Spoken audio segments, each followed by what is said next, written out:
Excellencies, may I kindly request that you take your respective seats so that we may begin. If you could take your seats to enable us begin the program of the day. Thank you.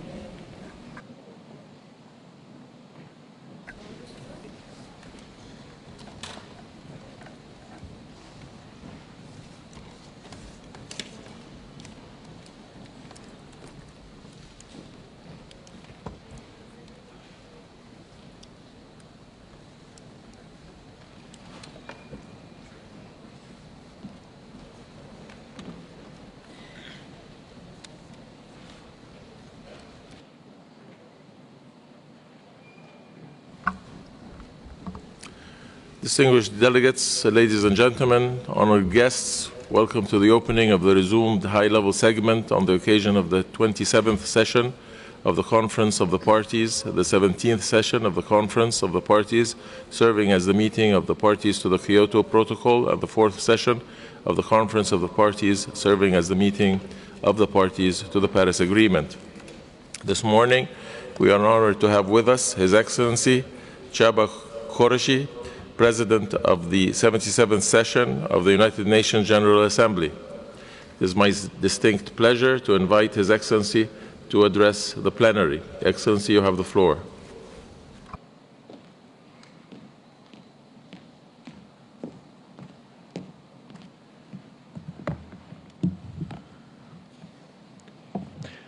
Thank you very much, Mr. President.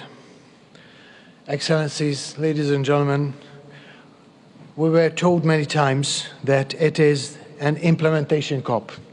I'm very glad. This is a moment to bridge the gaps between pledges and their fulfillment. Pledges to reduce emission, to improve adaptation measures, to repair loss and damage, and pledges to increase financing all need to be put in action. But it is also a water COP, the first water COP. Let me express my high appreciation to Egypt's COP presidency for highlighting this critical ties between water and climate. Excellencies, the motto of the 77th session of the General Assembly is solutions through solidarity, sustainability, and science. I firmly believe that our thinking, our initiatives, and our actions must all be guided by science-based evidence. Just a few weeks ago in New York, I had a stakeholder consultation attended by over 1,200 scientists, civil society organizations, youth representatives, and many others.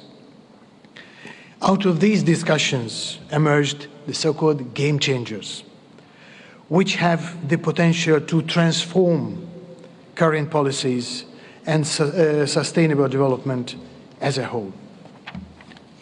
Thanks to science, we have now the toolkit for turning our commitments into reality. And we have now the path from this COP with the UN Water Conference in March, the Sendai midterm review, the SDG Summit in 2023, as well as the Summit on the Future in 2024. So let's ask ourselves, when this conference ends, will this glass be full or half empty? Half full or half empty? This glass will be full when we fulfill our pledges and use the solutions we already have. At this COP, we have already two initiatives which are very important to fill this glass: the FAST initiative and the AWARE initiative. This glass will be full when we overcome procedural debates and can fully focus on how to address transformation to a water and climate-safe development path. So let it be a full glass. Thank you very much, Mr. President.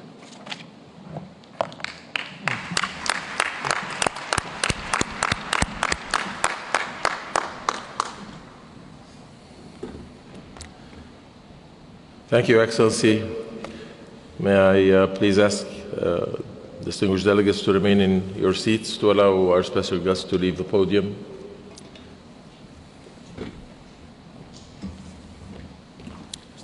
Thank you very much.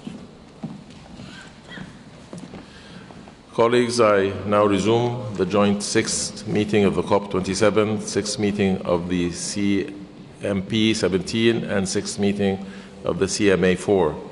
I would like to remind parties whose head of state or government has already delivered the national statement during the first part of the high-level segment on the 7th and 8th of November to refrain from making another national statement and have the statement posted on the UNFCCC website. As we begin the national statements, I would like to remind representatives of the actions in place to ensure effective time management, namely the 3-minute time limit for statements during the high-level segment. Please be reminded that statements should be as concise and brief as possible, as full text of the official statements will be made available on the UNFCCC website. Speaking slots for those who are not in the plenary at the time for delivery of their statements will be scheduled to speak at the end of all statements of the same category. Distinguished colleagues, let us begin. It is my pleasure to welcome His Excellency Ali Salajka, Vice President of the Islamic Republic of Iran. Your Excellency, you have the floor.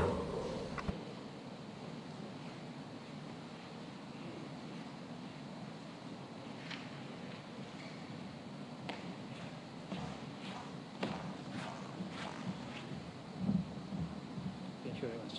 Thank you. Assalamu alaikum. Bismillah ar-Rahman ar-Rahim. جناب آقای رئیس، دبیر محترم اجرایی، وزرای عالی مقام، همکاران گرامی، خانم‌ها و آقایان، پیش از هر چیز اجازه می‌خواهم با اظهار قدرشناسی و تشکر عمیق خود نسبت به مردم و دولت جمهوری عربی مصر به خاطر میزبانی کاپ 27 کنوانسیون تغییرات آب و هوا در شرم الشیخ و مهمان نوازی نسبت به هیئت اعزامی از کشورم 30مین سالگرد کنوانسیون چاره‌جویی تغییرات آب و هوا را گرامی بداریم. تغییرات اقلیمی چالشی با پیامدهای جدی برای همه کشورهای سراسر جهان است. انعطاف‌پذیری برای کشورهای در حال توسعه کلید موفقیت در زمینه‌های عمده‌ای مانند کاهش انتشار، سازگاری و ظرفیت‌سازی است. یادآوری اصول کنوانسیون به ویژه مسئولیت‌ها و قابلیت‌های متداول اما متمایز CBDR و نیز مسئولیت‌های تاریخی کشورهای توسعه یافته بسیار مهم است.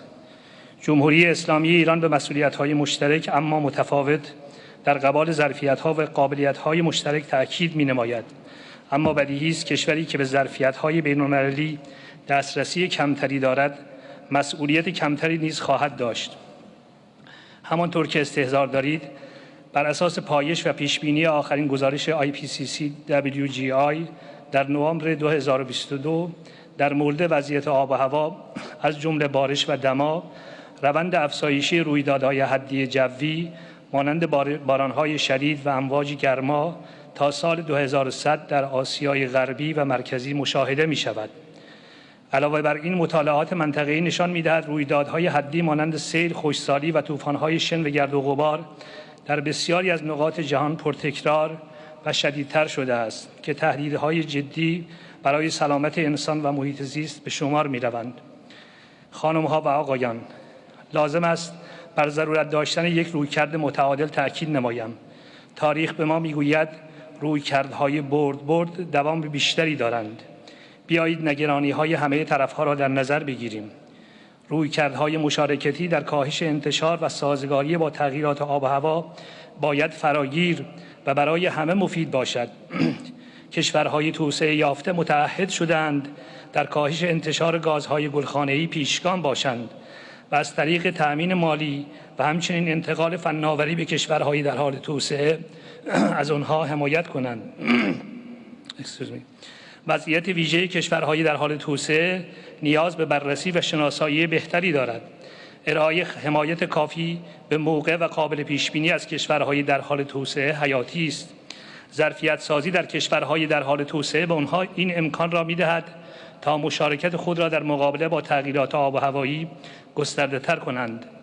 عالی جنابان، بحران کنونی انرژی در اروپا و سایر مناطق جهان مؤید این است که سیستم انرژی در عین دارا بودن عناصر پایداری از نظر مسائل محیط زیستی باید بر جنبه‌های دیگری از جمله مقرون به صرفه بودن و در دسترس بودن بپردازد. به نظر ما راهبردهای آب و هوایی باید همیشه جامع، متوازن، فراگیر و عادلانه باشد. اتخاذ راهبردهای صرفاً یک یا دو گزینه‌ای و حرکت به سوی یک منبع انرژی واحد منجر به ناپایداری انرژی و فقر بیشتر انرژی می شود. حذف کامل انرژی‌های فسیلی در کوتاه یا میان مدت ناممکن به نظر می رسد.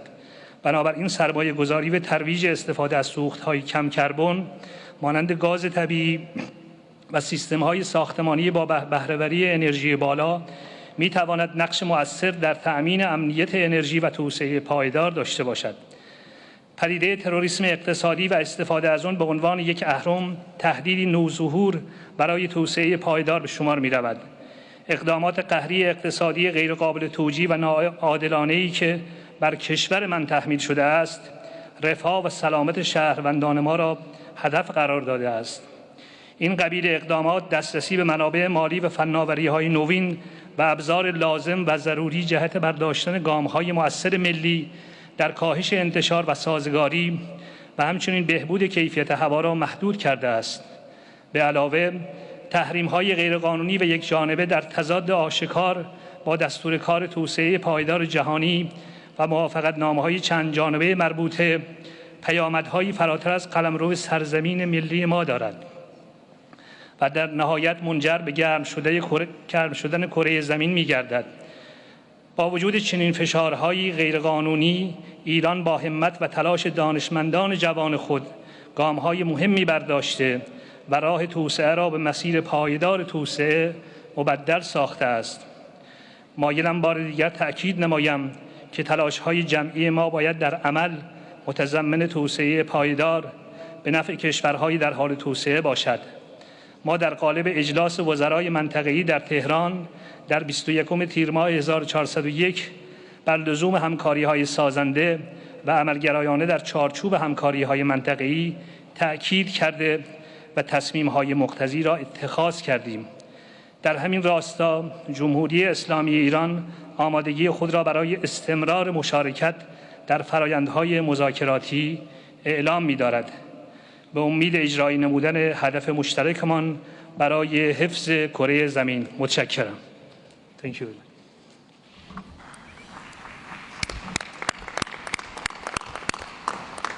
Thank you, Excellency.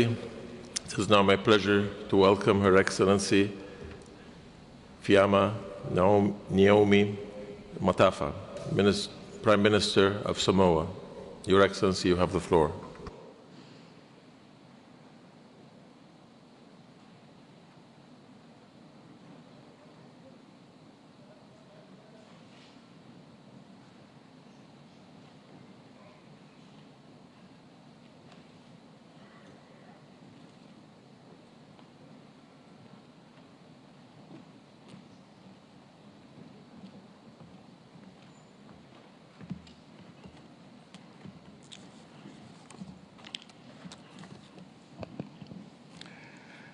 Mr. President, distinguished delegates, ladies and gentlemen, I extend sincere congratulations to you, Mr. President, on your assumption of the presidency of Cop27 and on the work carried out so far.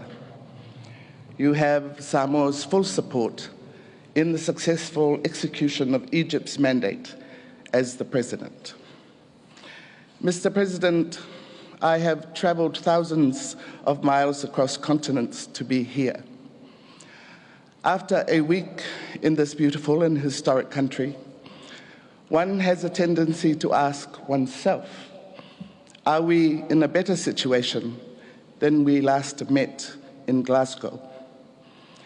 Have we mustered the courage to make hard and bold decisions in the last few days towards considered actions to mark a positive conclusion for COP27. The optimism in us will it to be so, but reality is saying otherwise. We need to revisit the Glasgow Climate Pact, calling on a strategic presidential decision on sufficient implementation of the package. Samoa and all Pacific states are at the mercy of climate change, and our survival hangs in the rush of the climate hourglass.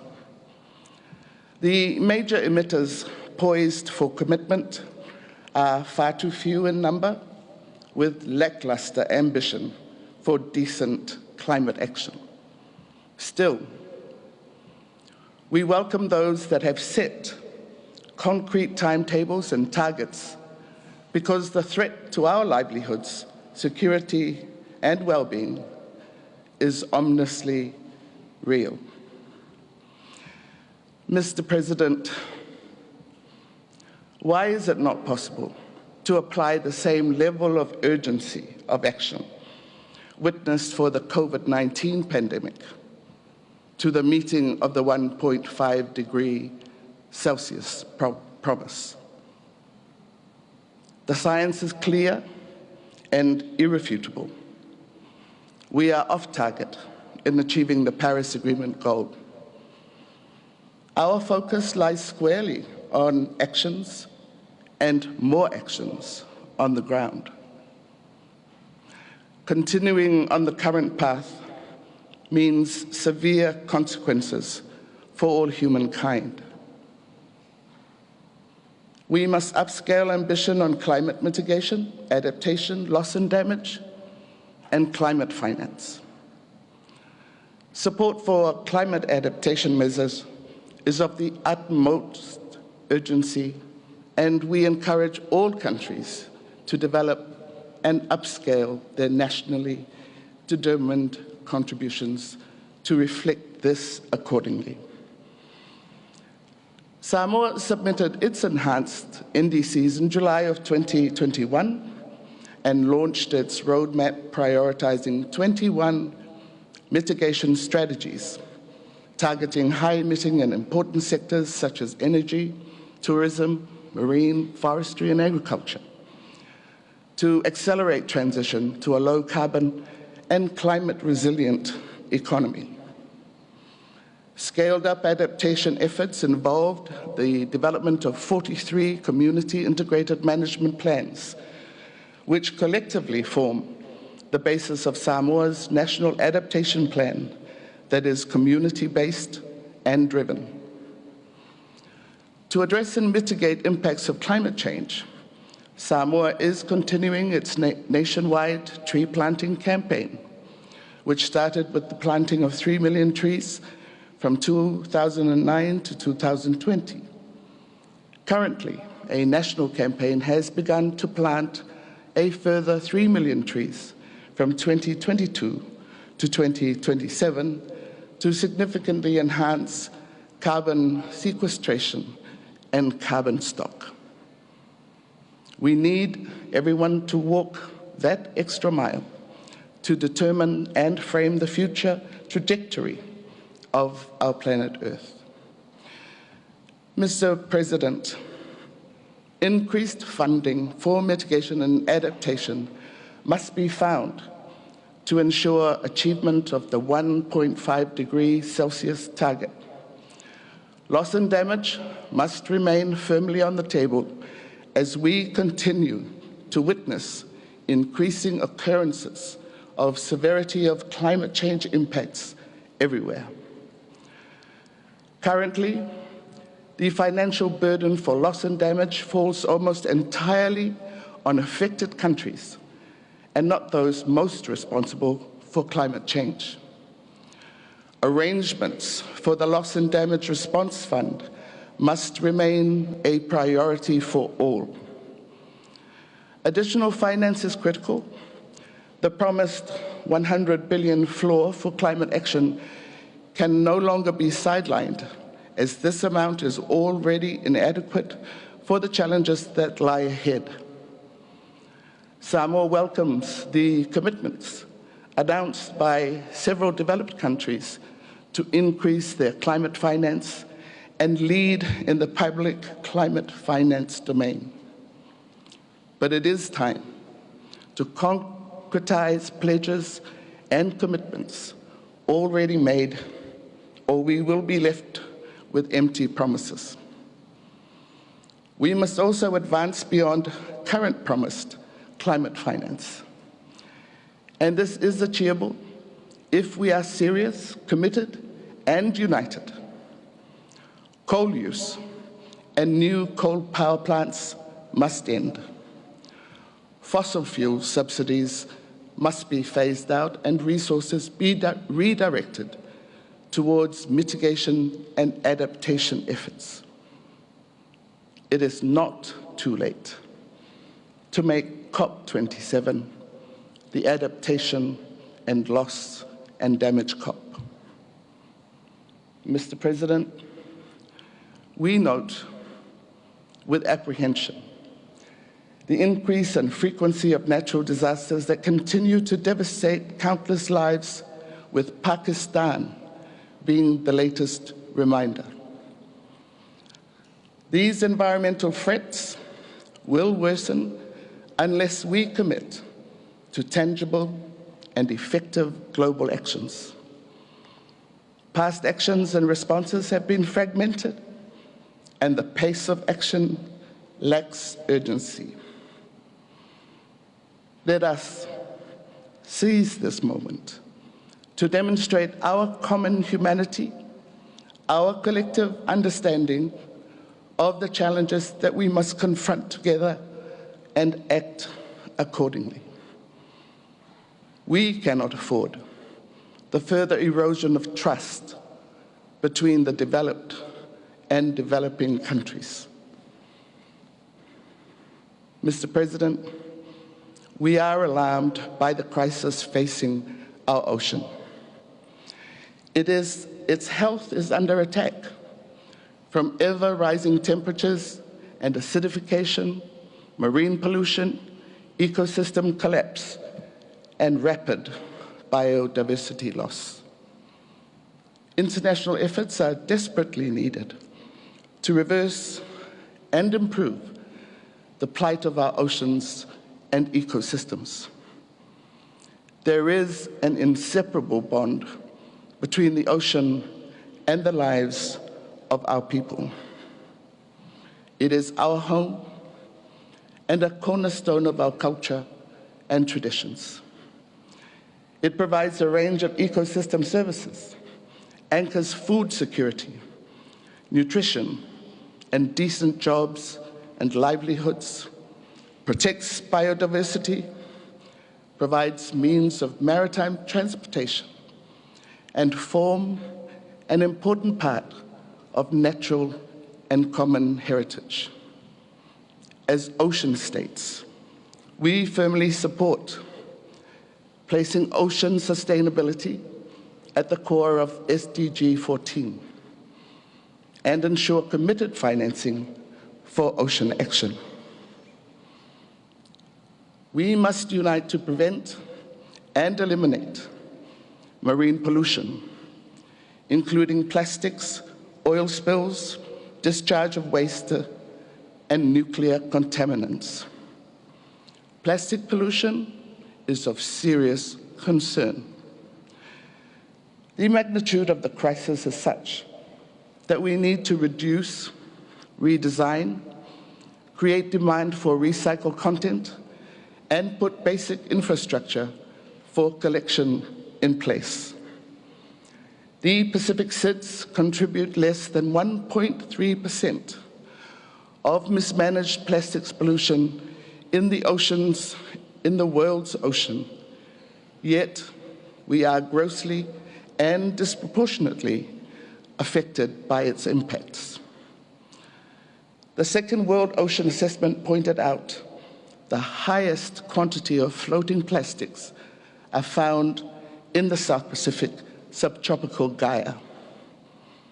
Mr. President, as the Blue Pacific continent, our islands are committed to fast-track the development of policies to ban the use of single-use plastic bags, plastic and styrofoam packaging.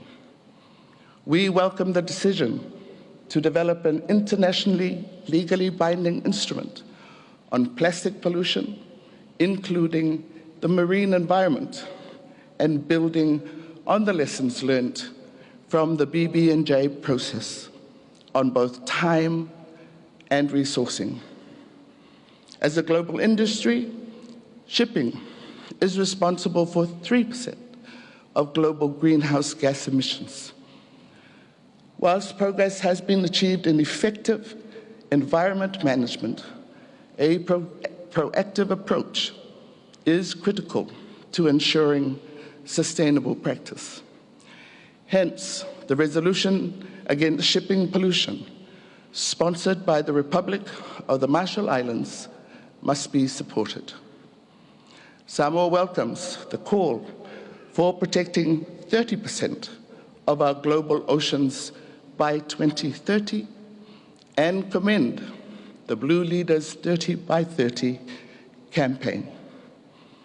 We believe that whilst this target is ambitious, it is achievable if we can well support it with finance, infrastructure, and innovation. Mr. President, sea level rise is of immediate and grave concern. It will impact adversely on food security and nutrition, including what we are entitled to exploit from our maritime zones. Samoa welcomes the ongoing work within UNCLOS and call for the urgent conclusion of negotiations on an internationally legally binding instrument on the conservation and sustainable use of marine biological diversity in areas beyond national jurisdictions. Increased acidification of our ocean is already destroying entire reef ecosystems, which may never be recovered. Reef damage affects fish population, which in turn affect entire fisheries upon which we rely. This is a stark reminder of how interconnected the effects of climate change are with our environments and our daily lives. Population displacement, loss of sovereignty and statehood are consequences of climate change and sea level rise. And we must plan now for the inevitable. Mr. President, what must we do with great urgency? For our oceans, we must promote ocean governance, safeguard marine zones, protect BB&J, and eliminate pollution. Amongst the myriad of prioritized actions includes building resilience and reversing environmental degradation, taking ambitious actions to mitigate and adapt to climate change, addressing the risks of loss and damage, and supporting the sustainable management of natural resources. We must push for access to appropriate technology and to financing to enable developing countries to achieve net zero emissions before 2050. Mr. President, our borders have been closed since the advent of the COVID pandemic. All our Pacific SIDS have prioritized the safety and health of our people over economic considerations. Though a hard decision to take, many of us were able to keep COVID-19 at bay. We call on our development partners to collaborate with us in determining the best recovery strategy that fits our vulnerability and economic potential. Small island developing states simply cannot support their SDGs and at the same time fund core needs on their own. Development cooperation systems must be more responsive to the constantly changing realities and development emergencies we face daily. As the Secretary General strongly argued, no state should have to choose between rebuilding their economy and servicing their debt. Mr. President, small island developing states face complex development challenges that add to our structural vulnerabilities deriving from the smallness and remoteness of our markets and exposure to climate-related shocks. Most SIDS are not eligible for concessional financing once they are classified as middle or high-income countries. The COVID-19 pandemic has exacerbated these structural vulnerabilities and compounded risks. Consequently, the call for an endorsement of a multidimensional vulnerability index will allow for the inclusion of more than just income-based criteria to assess eligibility for concessional finance. This will support SIDS in addressing their high debt burdens, overcome economic shocks, and simultaneously safeguard the progress made on the 2030 Agenda, Paris Agreement, and the Samoa pathway. Mr. President, Samoa appeals to all our partners to work with us in realizing the timely and effective implementation of the MVI. Fellow leaders, in the coming days of Cop27, as it draws to an end, we have a chance to demonstrate our collective leadership and solidarity to urgent decisions to address outstanding matters before us. Let us make COP27 the turning point in our efforts to once and for all make the rhetoric, history, and the mirages real.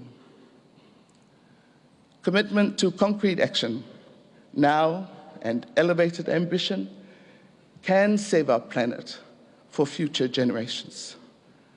We can avoid a climate catastrophe in our children's lifetime. I thank you.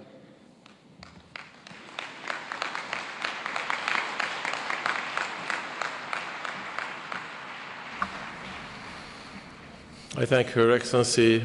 I would like to remind representatives of the actions in place to ensure effective time management, namely the 3-minute time limit for statements during the high-level segment.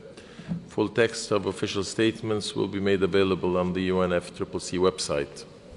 It is now my pleasure to welcome His Excellency Mr. Marian Jurečka, Deputy Prime Minister and Minister of the Environment of the Czech Republic, and His Excellency Mr. Franz Timmermans, Executive Vice President of the European Commission.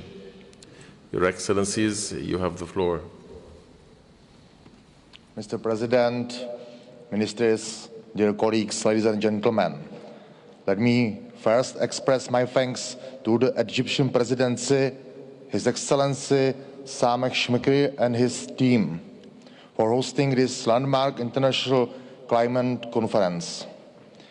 It is really important that after adoption, the whole set of rules to implement the Paris Agreement, we have now turned our joint efforts to the implementation of commitments adopted at past climate conference, in particular in Glasgow conference last year. The latest reports of the Intergovernmental Panel on Climate Change bring clear evidence of advancing detrimental impacts of climate change. Regardless of country or region we come from, we are already confronted with them in our everyday lives. The signs tell us that the situation is urgent and we must act now. Despite we have collectively taken many measures, these are still not sufficient.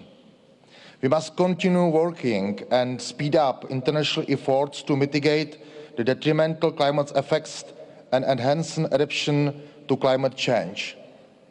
The Czech Republic, as a member of the European Union, understands the fact the energy and security crisis we are currently facing cannot be an excuse for neglecting the climate crisis.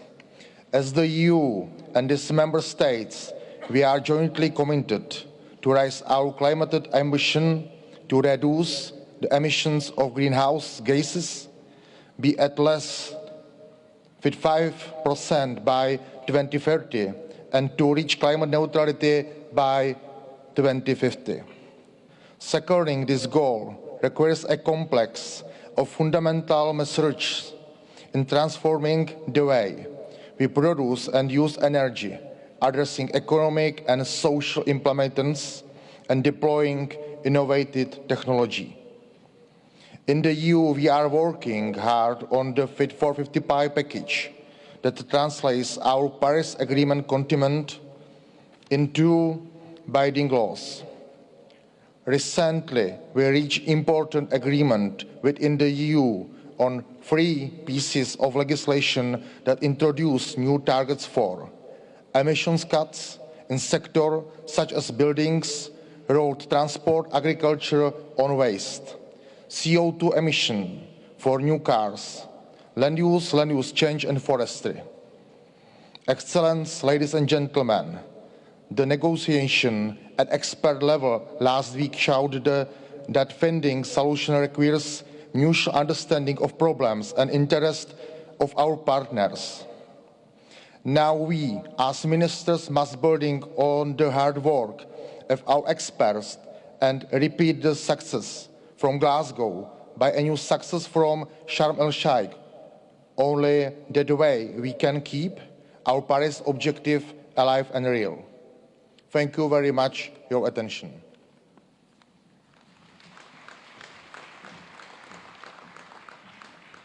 Thank you, Minister Jurečka. Dear President, colleagues, dear friends, the European Union is here to move forward, not backwards.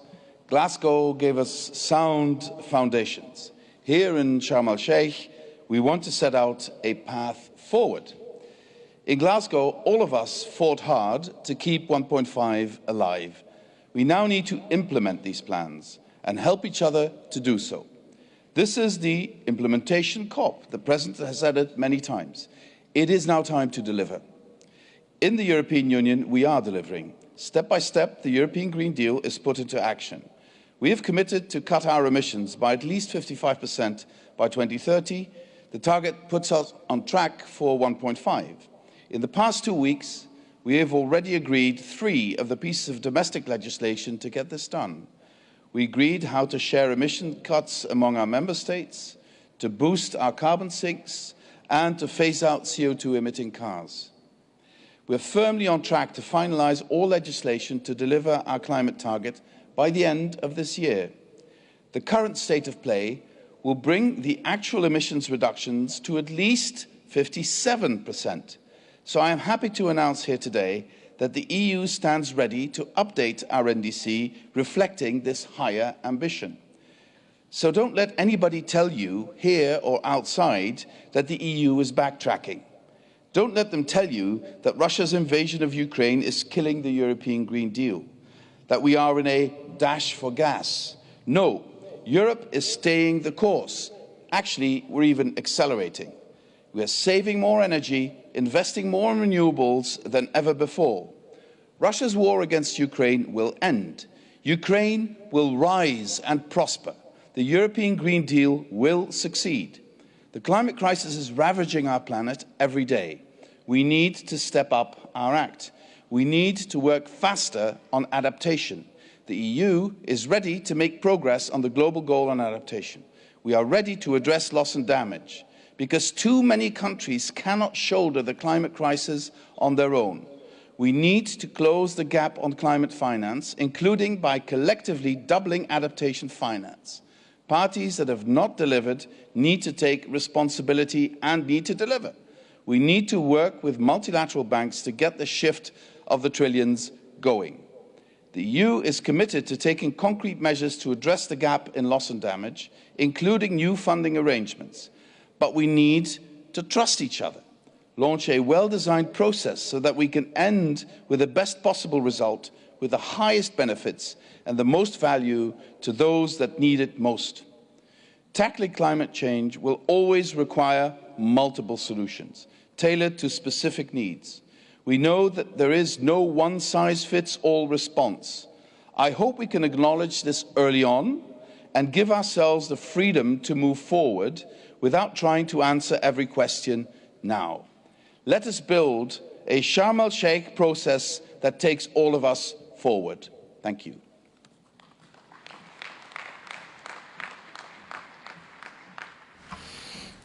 I thank their Excellencies, and it is now my pleasure to welcome His Excellency Mr. Elion Nodweo, Minister of Environment, Sustainable Development and Ecological Transition of Senegal, who will be speaking on behalf of the Least Developed Countries Group. Your Excellency, you have the floor.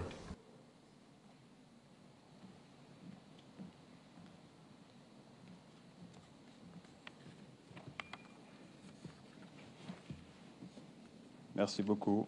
Monsieur le Président de la COP27, Monsieur le Secrétaire exécutif de la Convention cadre des Nations Unies sur les changements climatiques, Excellences, Mesdames et Messieurs. Permettez-moi tout d'abord d'adresser mes vifs remerciements au peuple et au gouvernement égyptien pour la bonne organisation de cette COP, de la mise en œuvre. Mes remerciements s'adressent aussi au secrétariat exécutif de la Convention pour les dispositions prises pour faciliter nos travaux. Il y a 7 ans, jour pour jour, l'accord de Paris a été adopté avec l'espoir que l'action climatique sera à la hauteur de l'objectif qu'on s'était fixé, à savoir maintenir la température du globe à 2 degrés Celsius, voire 1,5 degrés Celsius au cours de ce siècle. Aujourd'hui, force est de constater que le manque d'ambition constaté dans la mise en œuvre des contributions déterminées au niveau national nous rapproche dangereusement des 2 degrés Celsius de réchauffement et même plus. Devant une telle réalité, les pays les moins avancés, qui sont parmi les plus vulnérables au réchauffement climatique, ont de quoi s'inquiéter face à ce défi existentiel. Chaque jour qui passe nous éloigne de la cible de 1,5 degrés Celsius qui risque d'être hors de notre portée sur les émissions mondiales de gaz à effet de serre continuent d'augmenter au rythme actuel. Nous avons donc l'obligation morale de rassurer les milliards de personnes qui nous observent avec des décisions fortes devant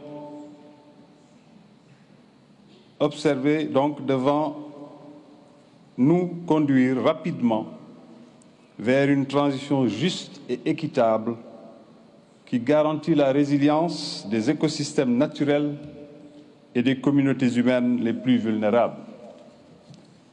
La mission est certes difficile, mais pas impossible.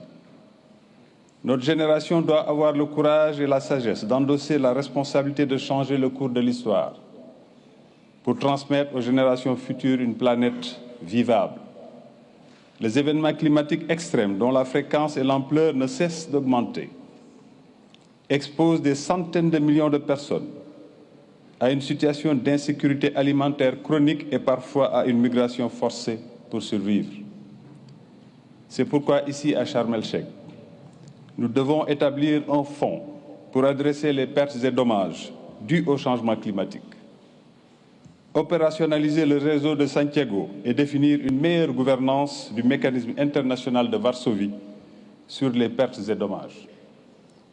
Les pays les moins avancés ont besoin d'un meilleur accès au financement pour s'inscrire dans une voie de développement sobre en carbone et résiliente au changement climatique. Pour ce faire, des financements nouveaux et additionnels sous forme de subventions sont nécessaires. Il urge aussi de doubler pour l'adaptation comme promis à Glasgow, de mobiliser 40 milliards de dollars d'ici 2025 et de veiller à l'équilibre dans le financement de l'atténuation et de l'adaptation. Excellences, Mesdames et Messieurs, les 3 décennies de mise en œuvre de la Convention des Nations Unies sur le climat qui se sont écoulées ont été émaillées de déceptions. L'absence de leadership et d'ambition en matière d'atténuation des émissions de gaz à effet de serre est inquiétante. Cette déception est aussi valable sur la question des 100 milliards de dollars par an, promis mais jamais mobilisés de manière effective et transparente. Cette COP est donc l'occasion de redorer le blason du processus multilatéral sur le climat en montrant une réelle volonté sur le bilan mondial de l'action climatique. L'objectif mondial en matière d'adaptation et le nouvel objectif collectif quantifié en matière de financement climatique avec un agenda clair de mise en œuvre. L'heure est venue de traduire les 30 années de promesses en action pour faire de la COP27 le catalyseur de la mise en œuvre de l'accord de Paris. Nous devons sortir de cette COP27 avec des résultats à même d'insuffler un nouvel élan de coopération internationale solidaire et dynamique reposant sur une action climatique renforcée et orientée vers le bien-être de tous les peuples sur une planète mieux préservée. Je vous remercie de votre aimable attention.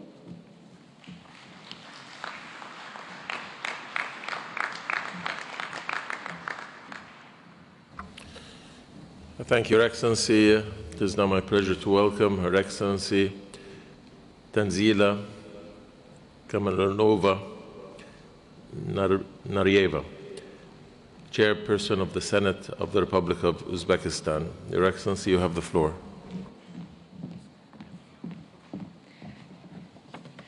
Уважаемый господин председатель, уважаемые главы делегаций, дамы и господа, позвольте искренне приветствовать всех участников саммита и выразить благодарность организаторам, в частности, председателю КОП27, министру иностранных дел Египта господину Самих Шукри и генеральному секретарю Организации Объединенных Наций Антонио Гутерриш за приглашение принять участие в этом важном мероприятии. Мы высоко ценим усилия и инициативы международного сообщества по борьбе с проблемой изменения климата. Убеждены, что только совместными усилиями и сообща мы сможем противостоять этому беспрецедентному вызову современности. Последствия изменения климата остро проявляются и в Центральной Азии. В нашем регионе рост среднегодовых температур воздуха превышает вдвое темпы глобального потепления. Климатические изменения сопровождаются усилением экстремальности погоды, маловодьем, ростом числа пыльных бурь, засоленностью земель, образованием селепаводковых явлений и учащением засух. Наш регион также сталкивается с негативным влиянием высыхания Аральского моря, экологической катастрофой глобального масштаба. Главной целью Узбекистана в этих условиях является достижение экономического прогресса с учетом необходимости снижения уровня выбросов парниковых газов, климатической устойчивости посредством интеграции принципов зеленой экономики в реализуемые структурные реформы. Приоритетом в этом направлении мы избрали низкоуглеродное развитие и ресурсосбережение во всех секторах экономики, внедрение эффективных и экологически чистых технологий. Уважаемые главы делегаций, Узбекистан подтверждает свои обязательства снизить выбросы парниковых газов на единицу ВВП на 35% к 2030 году в рамках Парижского соглашения. Для достижения этих целей по инициативе президента Республики Узбекистан начата реализация масштабных программ по внедрению возобновляемых источников энергии.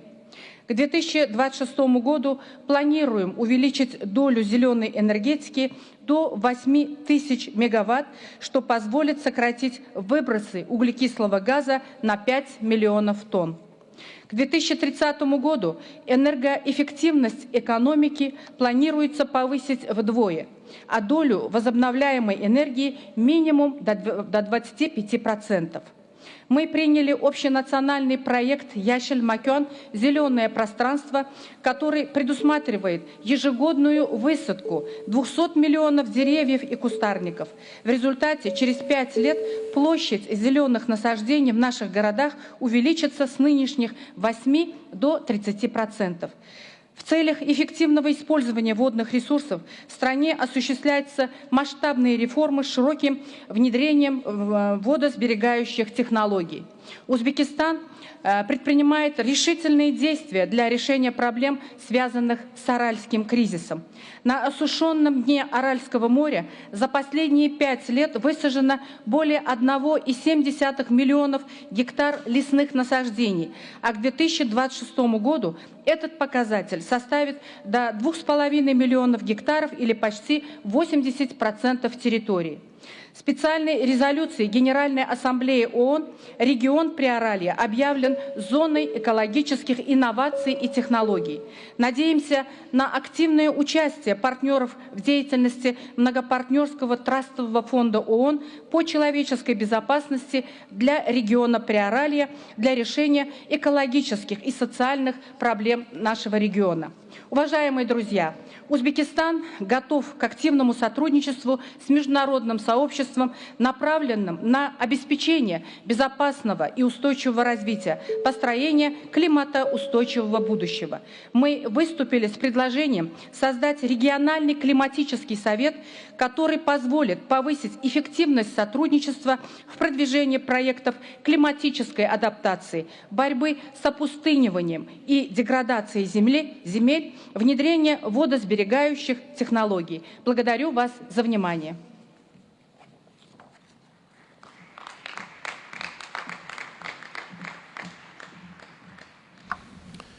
I thank Her Excellency and now welcome His Excellency Mr. Fardat Silba Arsha, Minister of Natural Resources and Environment of Thailand. Your Excellency, you have the floor.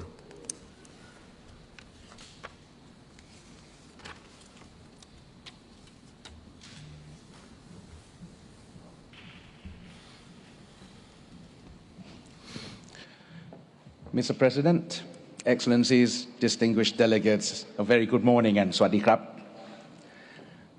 First of all, allow me to begin by congratulating the government of Egypt as they take on the role of Cop27 presidency and extend our sincere appreciation for the hosting of the conference here in spectacular Sharm el-Sheikh. Thailand strongly believes that as the world convenes here in Egypt, we will have a progressive and successful COP. Mr. President, since COP26, Thailand has walked the talk, turning words into actions. We arrive at COP27 with our revised LT-LED with 2050 carbon neutrality and 2065 net zero emission target, as well as an enhanced NDC aiming to reduce 40% of our emission by 2030, of course with international support. Thailand is in the fight against adverse impacts of climate change, just like the rest of the world.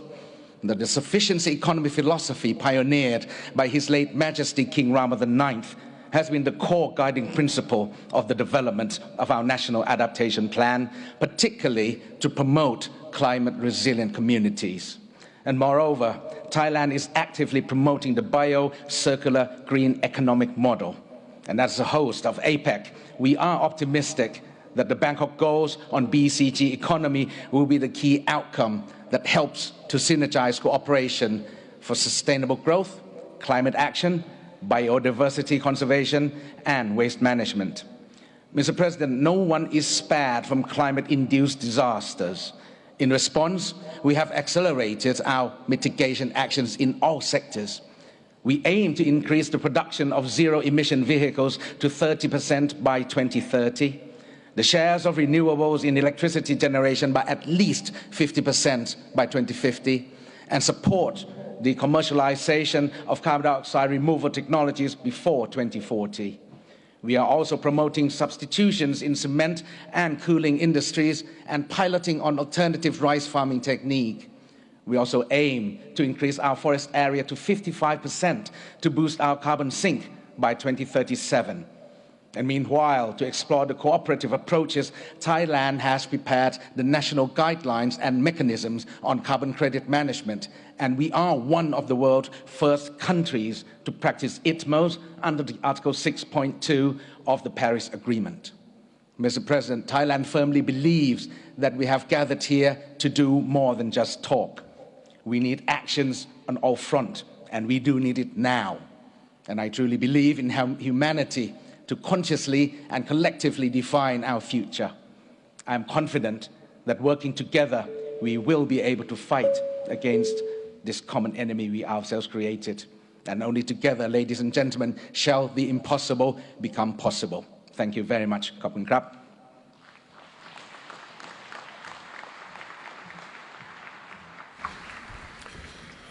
I thank Your Excellency and would like now to welcome Her Excellency Mrs.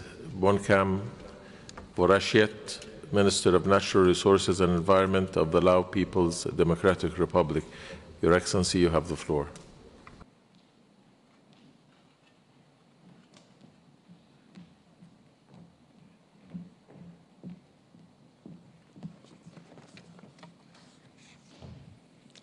Mr. President, Excellencies, ladies and gentlemen, at the outset, on behalf of the delegations of Lao PDR, I would like to express our sincere appreciation to the government of Arab Republic of Egypt for its able presidency and excellent hosting of this meaningful COP27.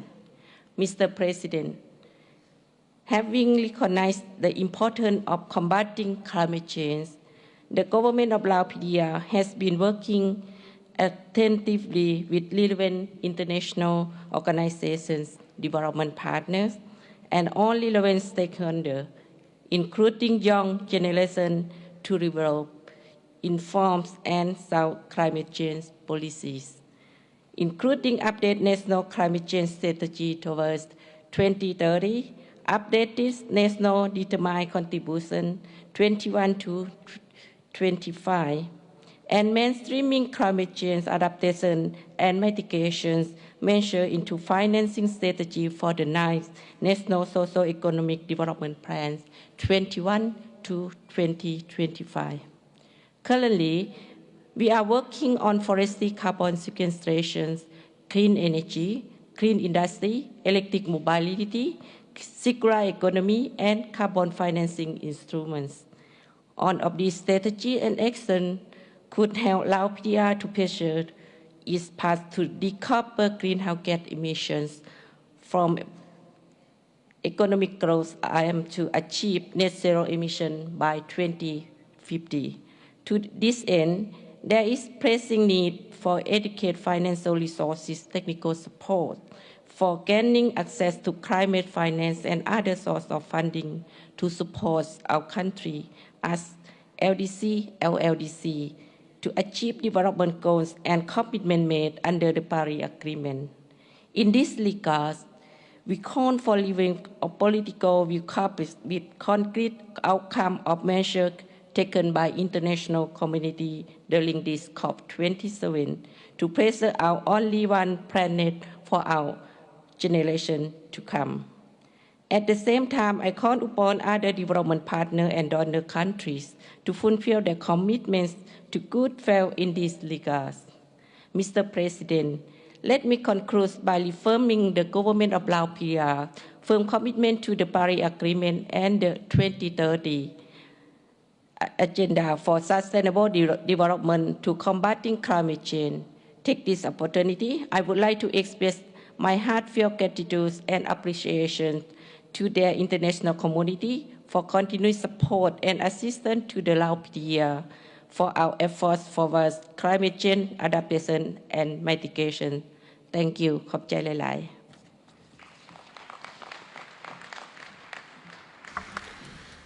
I thank Her Excellency and would like now to welcome Her Excellency Mrs. Josephine Napon Cosmos Ngoya, Minister of Environment and Forestry of South Sudan. Your Excellency, you have the floor.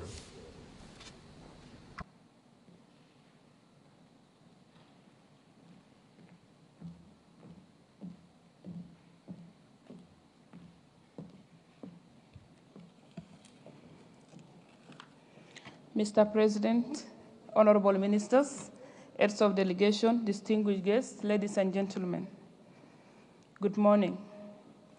On the outset, I would like to take this opportunity to convey to you the greetings and well wishes of the President of the Republic of South Sudan, Salva Kiir Mayardit, who is unable to attend this COP because of some pressing issues back home. I would also like to take this opportunity to thank the people and government of Egypt for the excellent hospitality accorded to my delegation. Mr. President, though with negligible emissions, the climate crisis is worsening in my country, South Sudan. 8 out of 10 states in South Sudan are currently flooded, and over 2 million people are internally displaced and have lost their livelihoods.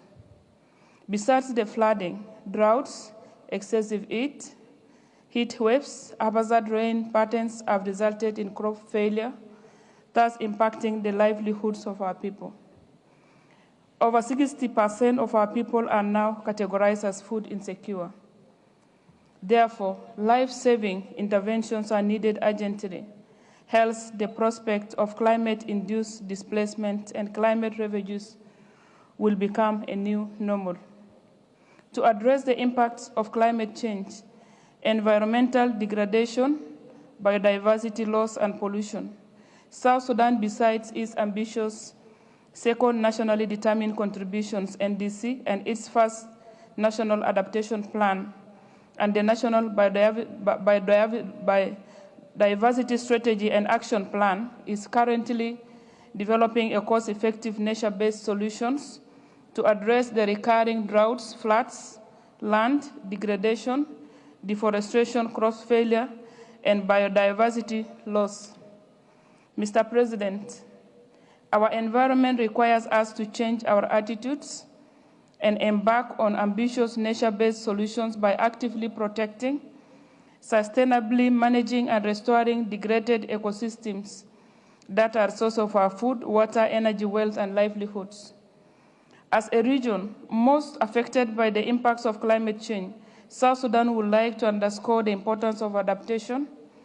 A balance between mitigation and adaptation has to be adapted. Therefore, 50% of the funds raised has to be earmarked for adaptation projects. On climate finance, South Sudan believes that the $100 billion that was arbitrarily set is no longer sufficient. This amount is to be revised upwards. We therefore appeal to the developed countries to fulfill their pledges and to avail the necessary funds for adaptation projects. On the emission gaps, it is abundantly clear that we are falling behind to limit the warming to 1.5 degrees Celsius. We therefore appeal to all parties that have not submitted their NDCs to do so urgently for the developed countries' parties to drastically cut their emissions such that we keep the 1.5 degrees and goal alive. On loss and damage, South Sudan would like to see into it that all outstanding issues regarding the establishment of the loss and damage fund are to be resolved in this COP. Last but not least, I wish to affirm the political will and commitment of the government of the Republic of South Sudan in implementing the outcomes of the Cop27. Thank you, Mr. President.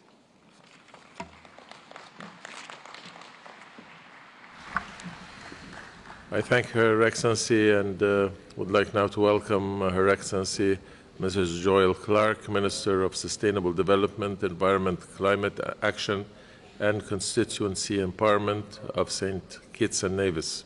Your Excellency, you have the floor.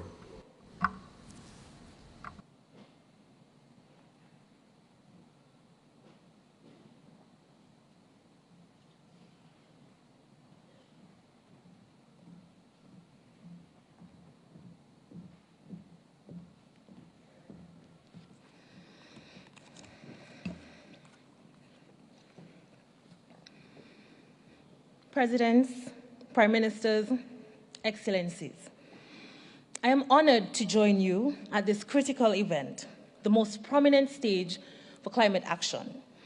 Mr. President, St. Kitts and Nevis lends its voice to the plight of small island developing states to support transparent, robust, actionable pathways to address climate change impacts on lives and livelihoods. We have arrived here equipped with climate science that has never been clearer. To use a phrase coined by the ICDF Taiwan, science enables action, which informs each of our appropriate and practical steps to address climate vulnerabilities. There are countries that do not have the financial resources and sufficient human capital to respond to or even become fully conscious of the potential ravaging effects of climate change. Mr. President, there is no region in the world, however, that can escape the climate change experience. But what we do know is that the experience is devastating. Our survival is severely threatened, particularly as SIDS. In my country, climate events disrupt the livelihoods of families whose incomes depend on tourism or agriculture. In many cases, it is a single mother, a taxi driver, a farmer, the elderly who are most affected. This is a vicious cycle of climate hazards.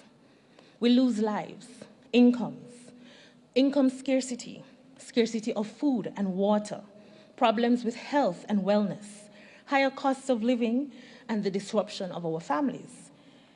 The glaring fragility of our small state is magnified by our climate experiences. The severity of loss and damage is traumatic. What then is the game changer? There is no action without addressing climate justice, which embraces climate finance, a perennial challenge of SIDS. We must start by acknowledging the vast differences in the economies of scale and fiscal inability to respond to such climate events, as well as the problems of classifications as a middle-income country based solely on GDP. In St. Kitts and Nevis, we have embarked on a journey of green possibilities. Our goal is to become a sustainable island state. Our energies are currently focused on harnessing geothermal energy. Our 39-year-old friendship with the Republic of China, Taiwan, has supported our renewable energy pathway. Together, we have produced 2.5 megawatts of renewable energy for our citizens. Taiwan has partnered with many countries to reduce emissions. We here proclaim that Cop27 is one of action and implementation and has been branded Together for Implementation. Mr. President, St. Kitts and Nevis highly recommends that the Republic of China, Taiwan become observers. Your serious consideration will be highly appreciated. In particular, we have in St. Kitts and Nevis an invitation to sing one song. This is a song penned by our renowned calypsonian who happens to be our Minister of Energy. Are we waiting blindly for 2030? Together, we should sing one song for the fight for climate action, climate justice, and climate finance. Thank you for your kind attention.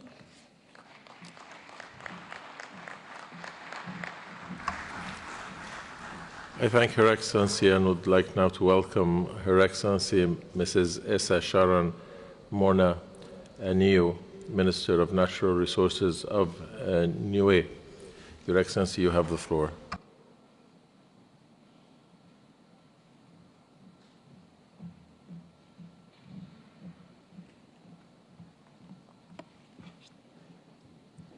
Mr. President, Excellencies, fellow small island developing states, and especially Niue's Pacific family, Kalafalahiatu Kehingo Hadotoloiki Ko Yesu Keriso.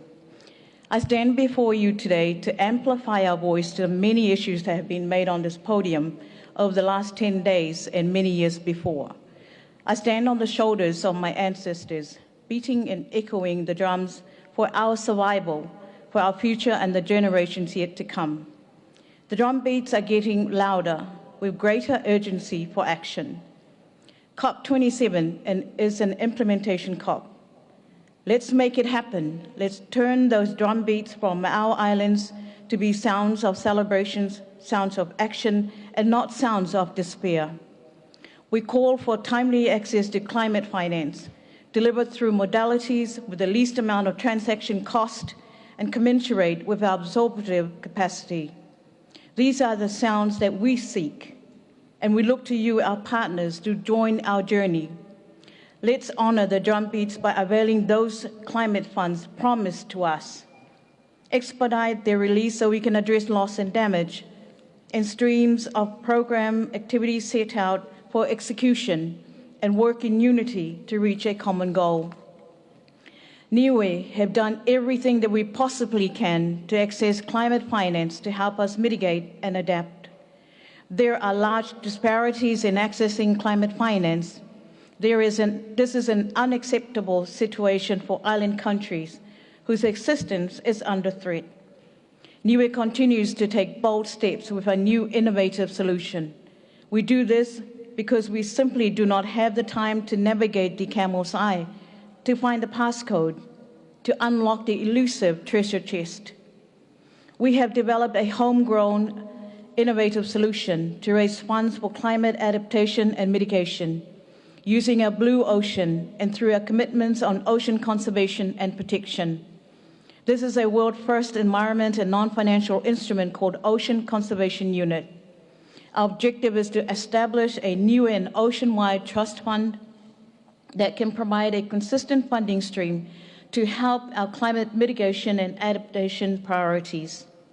The funding mechanism is scalable and replicable. Our goal is to raise at least $32 million to capitalize our trust fund and making available $1.5 million annually for 20 years. The $32 million is based on aggregated cost of protecting and maintaining 1 square kilometer of the Moana Mahu Marine Protected Area, comprising 40% of Niue's EEZ, or 127,000 square kilometers. As a champion for social inclusion and gender, I am reminded of the realities women and girls face every day, from experiencing domestic violence, bearing the unburden of unpaid work, to barriers limiting their economic empowerment and participation in public life. And if this isn't enough, they, with other marginalized communities, have to deal with the disproportionate impacts of climate change. I urge all of us to include women, girls, children, youth, persons with disabilities in all our decision-making and actions. Our Pacific leaders have endorsed our 2050 strategy for the Blue Pacific continent to guide our journey as one strong, secure, inclusive, resilient Blue Pacific, ensuring a future that we can be proud to leave behind for our grandchildren, the mokupunas of Moana Nui. Let's drown out the cries of despair and calm the beating hearts of fear from our kids and our vulnerable communities, assuring them that all will be okay. Let's change the drumbeats to action, innovative and sounds of joy. It starts with us as world leaders.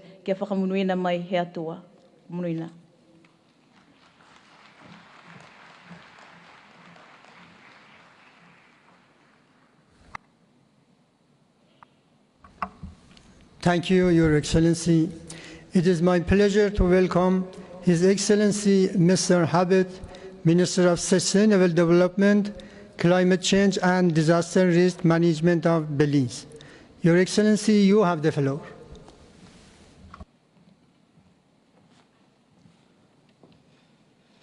Mr. President, Your Excellencies, allow me to convey greetings on behalf of Prime Minister John Briceño and the government and people of Belize. I also extend my delegation's appreciation to the government of Egypt for being such gracious hosts. I arrived at Sharm el-Sheikh with a heavy heart after witnessing the devastation caused by Hurricane Lisa in Belize, leaving our old capital devastated. Initial assessments reveal an approximate $100 million in physical and social damages, with a total of 500 homes lost or extensively damaged. 5,000 persons were in shelters and had to be housed and fed.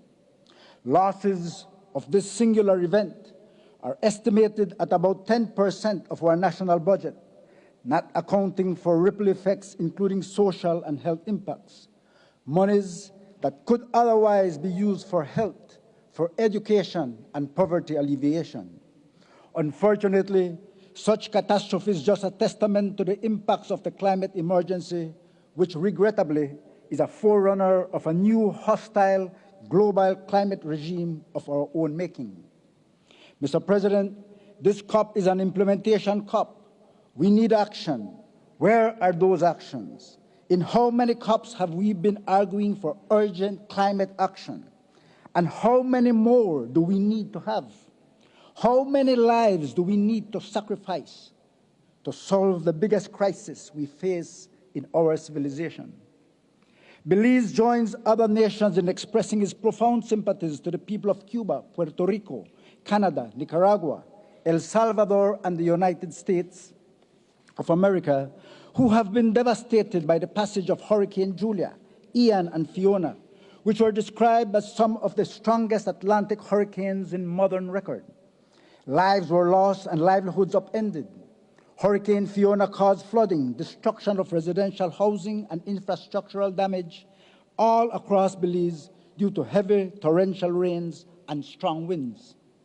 Small island developing states such as Belize continue to be severely impacted by climate change across all sectors.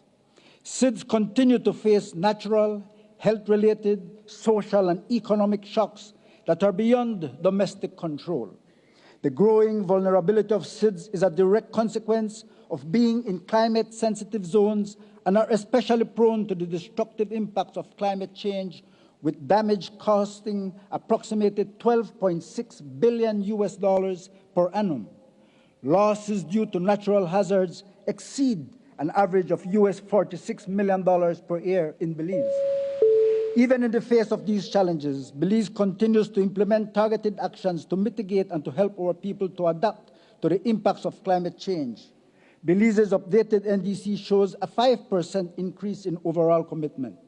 UNFCCC synthesis reports on NDCs show that even if all unconditional and conditional nationally determined contributions, the combined pledges of 193 parties of the Paris Agreement would put the world on track for achieving 2.5 degrees Celsius of warming by the end of the century. Such a scenario will inevitably lead to overshoot of the 1.5 degrees centigrade goal, resulting in irreversible impacts on SIDS. This would necessitate making drastic and unprecedented emission cuts across all sectors.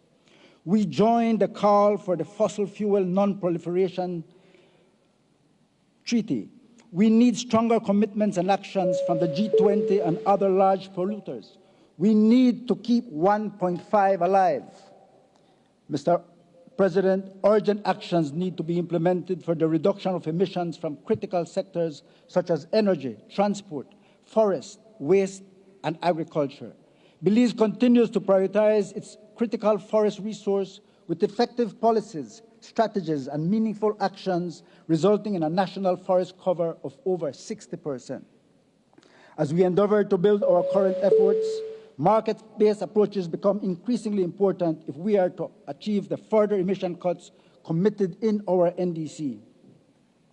As climate change mitigation falls short, discussion on averting, minimizing, and addressing loss and damage associated with the adverse effects of climate change becomes urgent. In his speech a few days ago, President Biden spoke of climate justice and reiterated that no one should be left behind. Mr. President, Taiwan, as the world's 21st largest economy, should be afforded the opportunity to share its technologies, resources, and expertise with the world in addressing climate change. Therefore, the government of Belize supports Taiwan and calls for its professional, pragmatic, and constructive participation in the UNFCCC. Mr. President, progress has been slow over the years, but at Cop27, we have a make-or-break opportunity to get on track. Climate action and the provision of support to those in need must be given top priority. The world is depending on us, and we cannot let them down. Please be assured of Belize's support for a successful climate change conference here in Egypt. And in President Biden's words, let us write a better story for the world. And I say, there is no better legacy we can leave for our future generation. I thank you.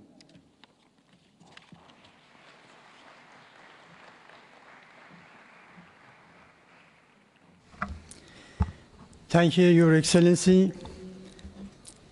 Now it's my pleasure to welcome Her Excellency Ms. Savawares Dotir, Minister of Food, Agriculture and Fisheries of the Iceland.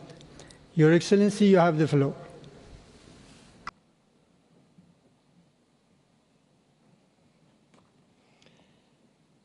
Mr. President, ladies and gentlemen, dear friends, the science is clear.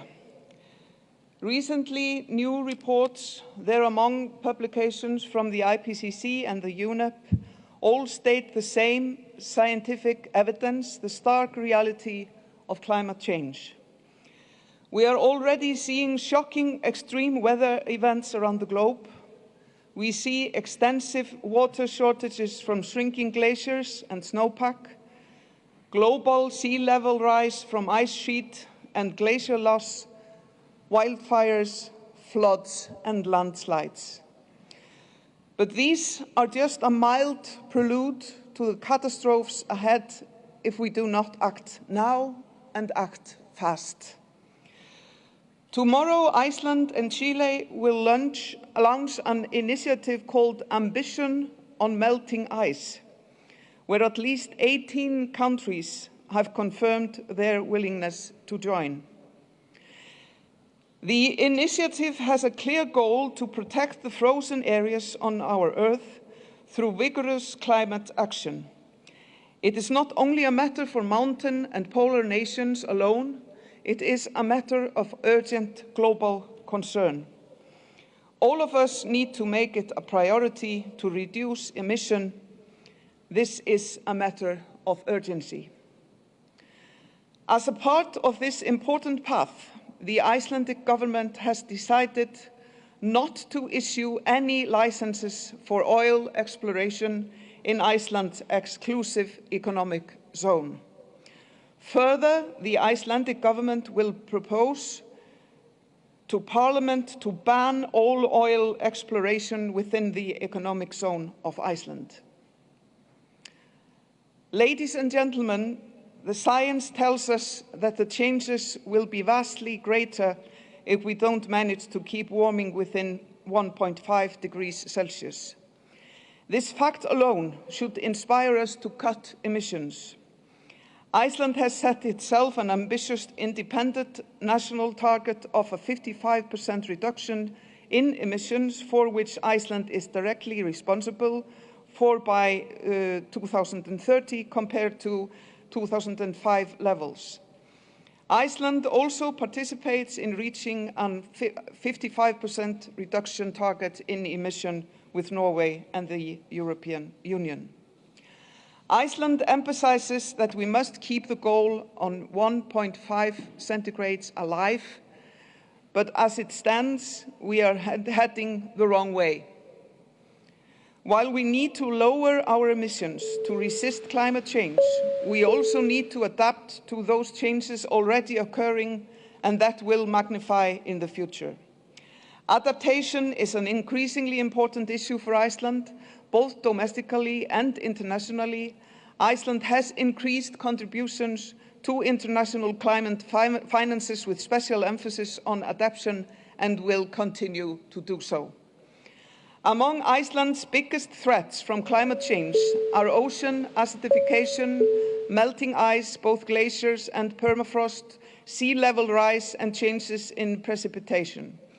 This affects ecosystems and biodiversity on which we base our societies. Iceland underscores the importance of building adaptation measures on scientific grounds and the best possible information available with the broad participation of stakeholders and local communities.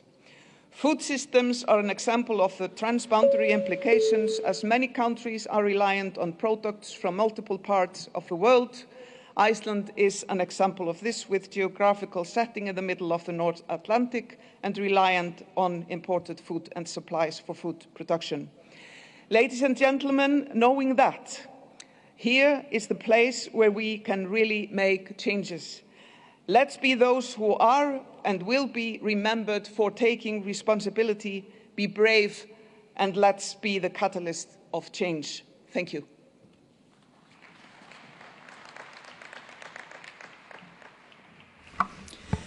Thank you, Your Excellency. Now it's my pleasure to welcome His Excellency Mr. Mohammed Hassan Abdullah, Minister of Environment of Nigeria. Your Excellency, you have the floor.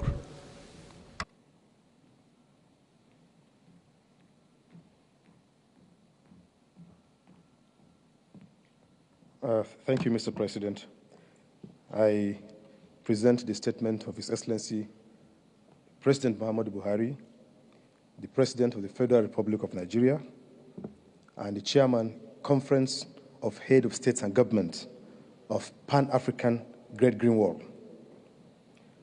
Mr. President, on behalf of Nigeria and its delegation, I congratulate you on your election as the President of the 27th session of the Conference of Parties to the UN Framework Convention on Climate Change, and assure you of Nigeria's full support as you lead our deliberations. At COP26, I did say that for Nigeria, climate change is not about the perils of tomorrow, but what is happening today. Today, Nigeria is currently grappling with devastating effects of terrible flooding, which has affected 3.2 million persons, over 600 lives lost, over 100,000 persons displaced, and over 300 hectares of farmlands destroyed. Nigeria, and indeed the rest of Africa, from the Sahara to the Cape, is living with increasing fear of food insecurity as a result of the floods. The economic cost for loss and damage for Africa is estimated at almost United States dollars 2 trillion, excluding non-economic losses. Developed nations must not ignore the demand from developing nations to establish a loss and damage finance facility to help developing nations recover from the adverse effects of climate change, particularly the devastating floods, worsening desertification, and rising sea levels. At COP26 in Glasgow, I announced Nigeria's commitment to net zero by 2060 on the basis of a detailed energy transition plan. This plan, the first of its kind in Africa, highlights the significant scale of resources required to attain both development and climate ambitions by 2060. However, the public finance urgently needed to fund energy transitions and climate action is lacking, a situation compounded by debt distress affecting many low and middle-income countries. We are therefore taking bold steps to pioneer innovative climate finance instruments, such as debt for climate swaps, and championing the development of the African Carbon Market Initiative. In support of this, Nigeria has enacted the Climate Change Law, alongside the initial governance framework, and launched the Nigeria Emission Trading Scheme. To signal investment readiness, we have made significant progress in creating the enabling policies and incentives to advance a short list of priority projects, including renewable solar independent power plant, scaled decentralized renewable energy projects, and gas-fired commercialization opportunities, to name a few. We are hopeful that investors at the global community will recognize the immense investment opportunities and potential for support. Mr. President, as the largest economy in Africa, we are engaging the G7 to request the inclusion of Nigeria in the G7's climate partnership list for the co-creation of a just energy transition partnership. Nigeria and the rest of Africa call for an effective and sustainable framework that will address the socio-economic effects of energy transition, including energy poverty, loss of jobs and livelihoods. Finally, Africa contributes about 3% to the global emissions, but is left to cope with the devastating impacts of climate change. Nigeria has spearheaded initiatives aimed at recovering degraded land for Sahara and the Sahel, such as the Great Green Wall. There is a dire need to expand existing adaptation acceleration programs for developing countries. I thank you for listening to me, Mr. President.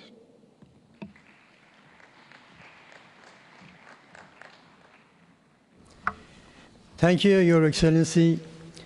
Now it's my pleasure to welcome Her Excellency Ms. Montoya, Minister of Science, Technology and the Environment of Cuba. Your Excellency, you have the floor.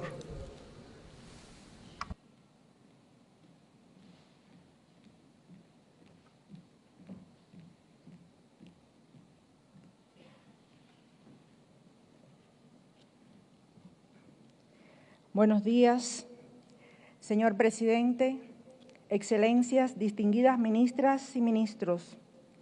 Esta COP tiene la particularidad de realizarse en África, uno de los continentes más ricos en biodiversidad y en un complejo contexto internacional. El tiempo para adoptar las decisiones y acciones necesarias para revertir el cambio climático se nos acaba. Lo que hagamos tiene que ser consecuente con la historia y no olvidar que las raíces de este problema están en el sistema capitalista, responsable de un modelo de desarrollo depredador y consumista. Lo que está ocurriendo tiene un impacto en la ética y la estética global. Se deteriora la calidad de vida del hombre, su entorno e infraestructuras. En todas partes del mundo, a consecuencia de eventos meteorológicos extremos, fallecen personas, se destruyen ciudades, tradiciones, se afecta la memoria histórica, la seguridad alimentaria y energética de las naciones, lo cual daña la psicología de las personas. Cada año en mi país vivimos la incertidumbre de saber si seremos azotados por un huracán, fuertes lluvias o intensas sequías. Estas vulnerabilidades se ven agravadas por el cruel e injusto bloqueo económico, comercial y financiero de los Estados Unidos de América, que ha sido rechazado ya durante 30 ocasiones por la comunidad internacional y aún permanece inamovible. No obstante, Cuba continúa avanzando en la experiencia de 5 años de implementación y resultados del Plan de Estado para el enfrentamiento al cambio climático Tarea Vida. Uno de ellos es la creación de la Fundación Climática IRIS Unidos por el Clima, que ponemos a su disposición para canalizar esfuerzos nacionales y regionales. Estimados ministras y ministros, lo que está en juego es el desarrollo sostenible, la erradicación de la pobreza y la subsistencia del hombre. Le debemos a las futuras generaciones el compromiso de actuar, de lograr una gobernanza y ética climática abierta basada en la solidaridad y justicia financiera. La solidaridad climática es dejar de actuar por intereses económicos individuales, es pensar en los que pierden condiciones de vida, es cambiar patrones insostenibles de consumo, es actuar y ayudar a los más vulnerables. La justicia financiera es disponer de nuevos y adicionales fondos para resarcir las pérdidas y daños e implementar las medidas de adaptación que necesitamos, simplificar procedimientos y acordar una nueva meta financiera. Concluyo recordando el discurso del líder histórico de la Revolución Cubana, Fidel Castro Ruz, en Río 92, que por su vigencia, cito, una importante especie biológica está en riesgo de desaparecer, el hombre. Hay que distribuir mejor las riquezas y tecnologías disponibles en el planeta, menos lujo y menos despilfarro para que haya menos pobreza y menos hambre. Cesen los egoísmos, cesen los hegemonismos, cese la insensibilidad, cese la irresponsabilidad y el engaño. Mañana será demasiado tarde para hacer lo que debimos haber hecho hace mucho tiempo. Fin de la cita. Muchas gracias.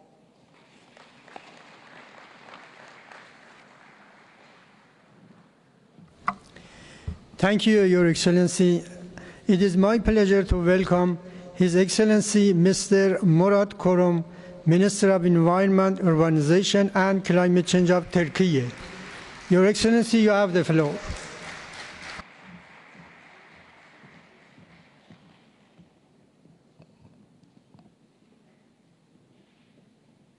Sayın Başkan, Sayın Bakanlar, kıymetli katılımcılar, sizleri saygıyla selamlıyorum.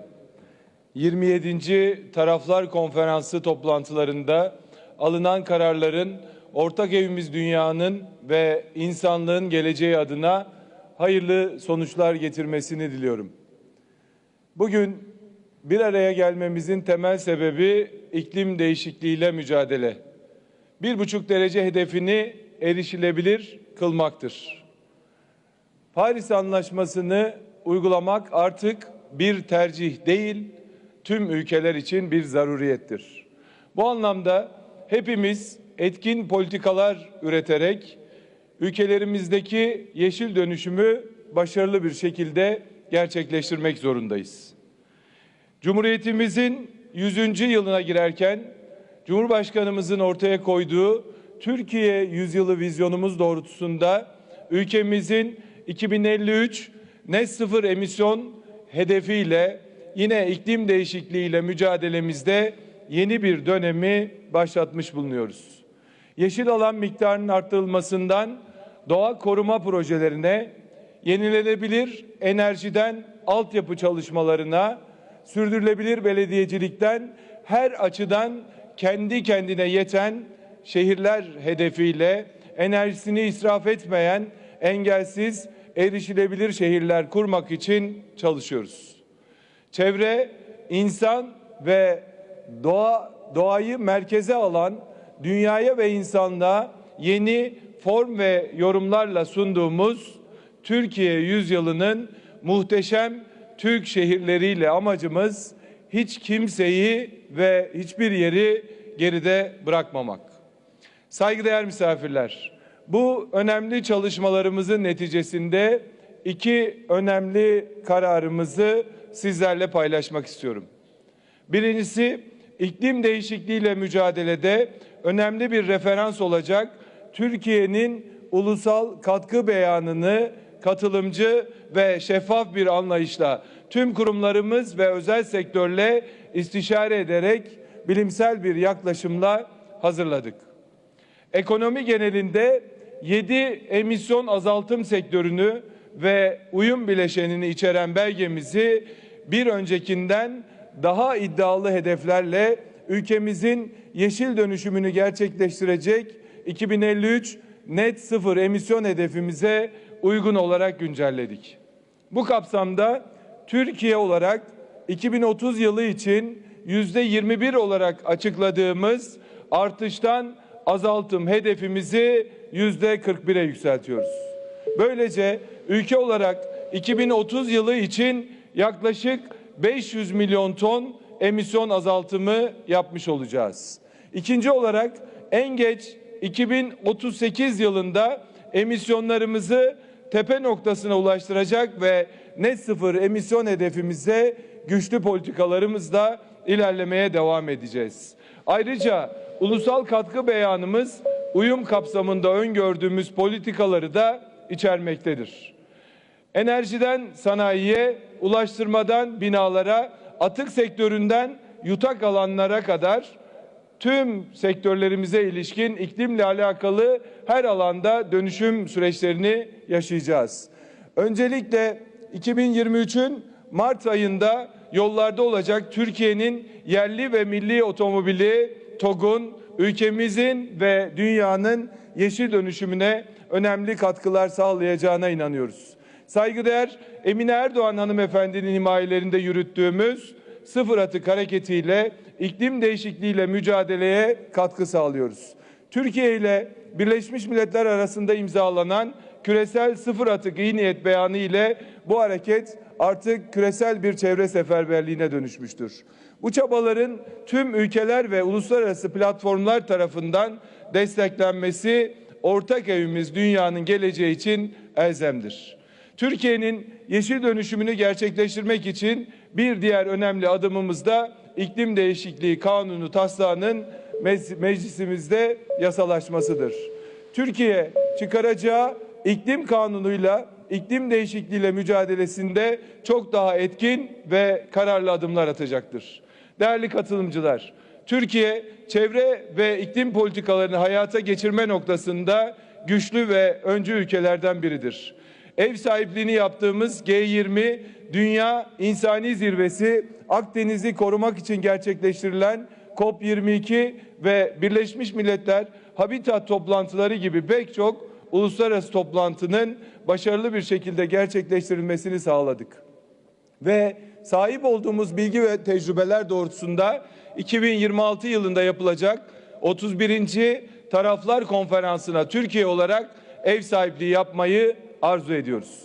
Sizlerin de desteğiyle Türkiye'de yapılacak toplantılarla iklim politikalarının geliştirilmesine uluslararası düzeyde katkı sağlayacağımıza inanıyoruz. Sözlerime son verirken dost ve kardeş ülke Pakistan'da yaşanan sel felaketinden hemen sonraya bölgeye gittiğimizde suyun gidebileceği hiçbir yerin kalmadığına üzülerek şahit olduk. Cumhurbaşkanımız Recep Tayyip Erdoğan'ın her platformda ifade ettiği gibi daha adil bir dünyanın var olabileceğine inancımızda uluslararası işbirliğimizi ve dayanışmamızı arttırmak ve kimseyi geride bırakmamak en temel vazifemiz olmalıdır. Bugün Pakistan'ın yaşadığı afet hepimizin ülkelerinde yaşanabilir. Bu anlamda kayıp ve hasar konusunun her zaman gündemde tutulması ve en kırılgan ülkelerin sesinin duyulması bu toplantıya katılan herkesin üzerinde vicdani bir sorumluluktur. Bu duygularla sizlerle bir araya gelmekten duyduğum memnuniyeti bir kez daha ifade ediyor. Konferans başkanlığını yürüten Mısır Arap Cumhuriyeti hükümetine sıcak ev sahipliği ve başarılı organizasyonu için teşekkür ediyor. Hepinize saygılar sunuyorum.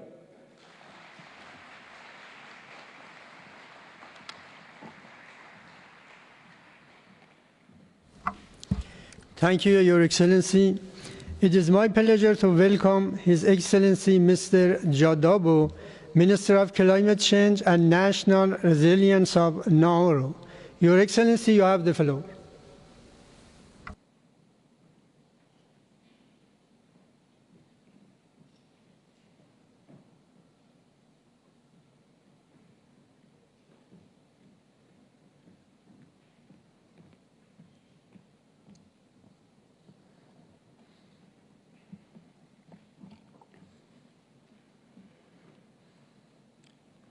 Mr. President, colleagues, excellencies, ladies and gentlemen, allow me to begin by thanking the government of Egypt for their hard work and preparation for COP27. I would also like to thank the people of Egypt for their warm welcome to their beautiful and historical country. Mr. President, this is, of course, the 27th Conference of the Parties. 27 years of negotiating. 27 years of decision, all directed at one purpose, clearly expressed in the Convention, and that is to prevent dangerous interference with the climate system.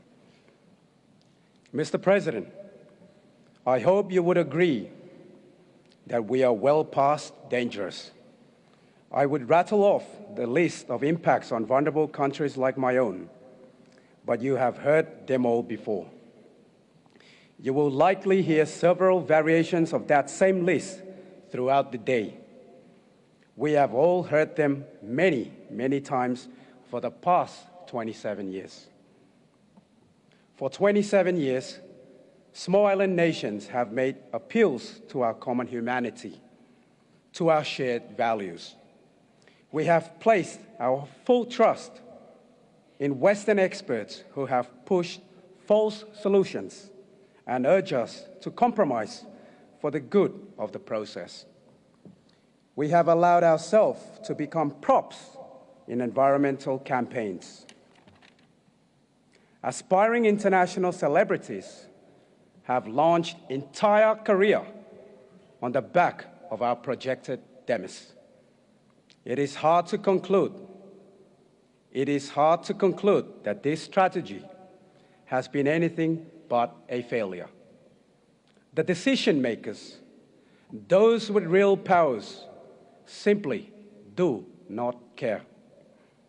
They do not care about the communities that will be displaced and destroyed. They do not care about the food and water shortages that ravage poor countries. All they care about is power, pure and simple. And they are willing to use all the tools at their disposal to maintain that power, regardless of the consequences to countries like mine. How do we know this? We have seen what happens when their security, when their wealth and their power are threatened. They will move heaven and earth to protect their perceived interests. It does not matter if it takes money or sanctions or bombs. The rest of us are merely collateral damage. It is long past time that we recognize this reality and start behaving accordingly. This is normally the point in a statement where I would pivot to a more inspirational message about our collective power, the power of youth, the power of science, and the power of solidarity. Ladies and gentlemen, I'm not going to do that today because I do not want to insult your intelligence, and quite frankly, I'm not in the mood. Ultimately, I can only speak credibly about the power of my country and whether or not we will use that power to protect my people. We can no longer let this process obstruct or distract from our responsibility to protect the people. Climate change is no longer a prospective danger to be avoided. It is a clear and present danger that will only grow for decades to come. For Nauru, climate change is an issue of national security.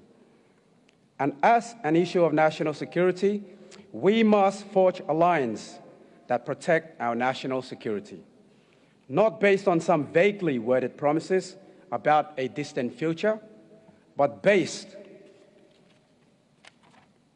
on material outcomes in the here and now, material outcomes on the ground in Nauru.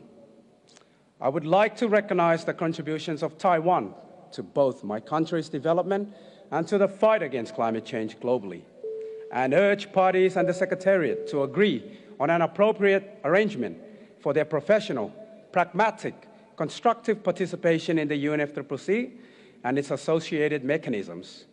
Mr. President, I do believe we are approaching the point at which the major powers will mobilize to address the impacts of climate change. The impacts are reaching a level that is destabilizing, even for them. We may even see it within the next 27 years. Last question I have for you, Mr. President, is how will they respond? Will they respond with money? Will they respond with sanctions? Will they respond with bombs? Or will they finally recognize that climate change can only be solved through true global solidarity? I thank you.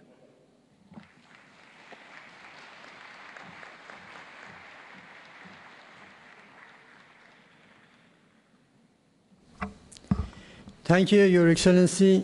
It is my pleasure to welcome His Excellency Mr. Faleh Nasser Al Thani, Minister of Environment and Climate Change of Qatar. Your Excellency, you have the floor.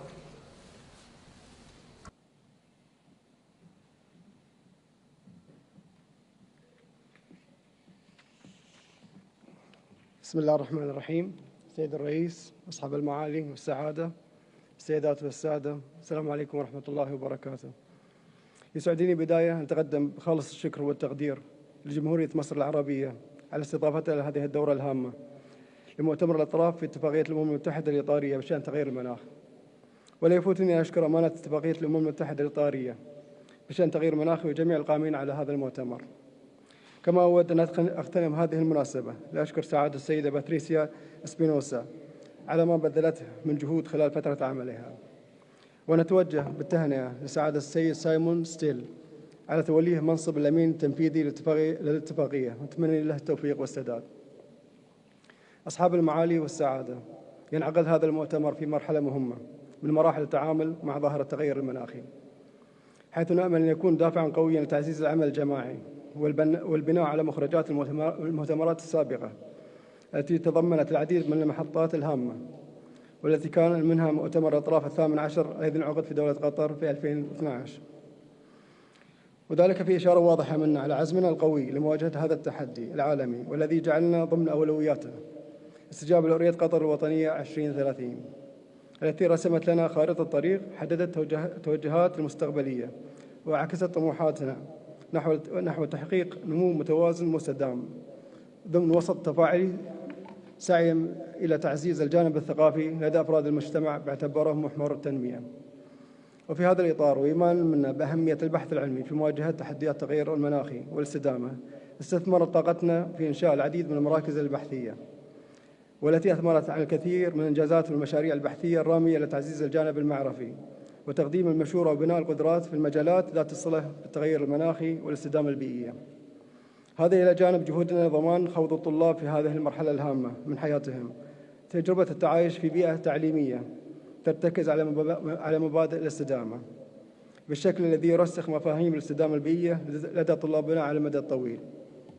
السيدات والسادة، سعيا لتحقيق أهداف الاستراتيجية الوطنية للبيئة والتغير المناخي في دولة قطر، تم وضع خطة وطنية للتغير المناخي تهدف إلى تخفيف انبعاثات الغازات الدفيئة بنسبة 25% من جميع القطاعات بحلول 2030، حيث حددنا في هذه الخطة الوطنية مئات المبادرات سواء للحد من الانبعاثات أو للتكيف مع آثار التغير المناخي. وإلى جانب ذلك فإن معالم تقدمنا في مجال الطاقة المتجددة باتت واضحة، حيث افتتحنا مؤخرا محطة للطاقة الشمسية ستلبي ما يبلغ 10% من احتياجات دولة قطر من الطاقة الكهربائية بما يعادل 800 ميجاوات. هذا بالإضافة إلى نيتنا توسع في مجال تحويل النفايات إلى طاقة كجزء من برامجنا الوطنية للاستدامة والموارد وإعادة تدوير النفايات. الحضور الكرام، إن قيام دولة قطر بتقديم مساهماتها المحددة وطنيا يعكس مستوى الطموح الذي تسعى إلى إحرازه في مجال التغير المناخي، وستواصل دولة قطر العمل من أجل ترجمة هذه الطموحات إلى واقع سيساهم بلا شك في دعم أهداف اتفاق باريس بشأن التغير المناخي. في الختام أود أن أغتنم هذه الفرصة للترحيب بالجميع لحضور بطولة كأس العالم لكرة القدم التي ستستضيفها دولة قطر بعد بضعة أيام، وذلك للاستمتاع بأول بطولة كأس العالم محايدة للكربون. وأنا أتمنى كذلك بالنسبة لهذا المؤتمر أن يحقق الأهداف المرجوة منه وننطلق منه بعزم أكبر لمجابهة التغير المناخي وتحدياته. شكرا جزيلا.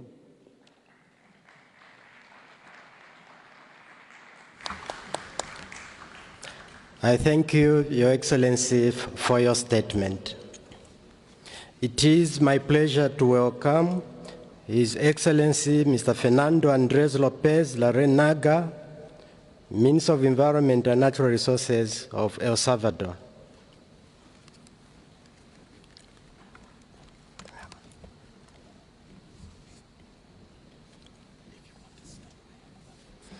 Your Excellency, you have the floor.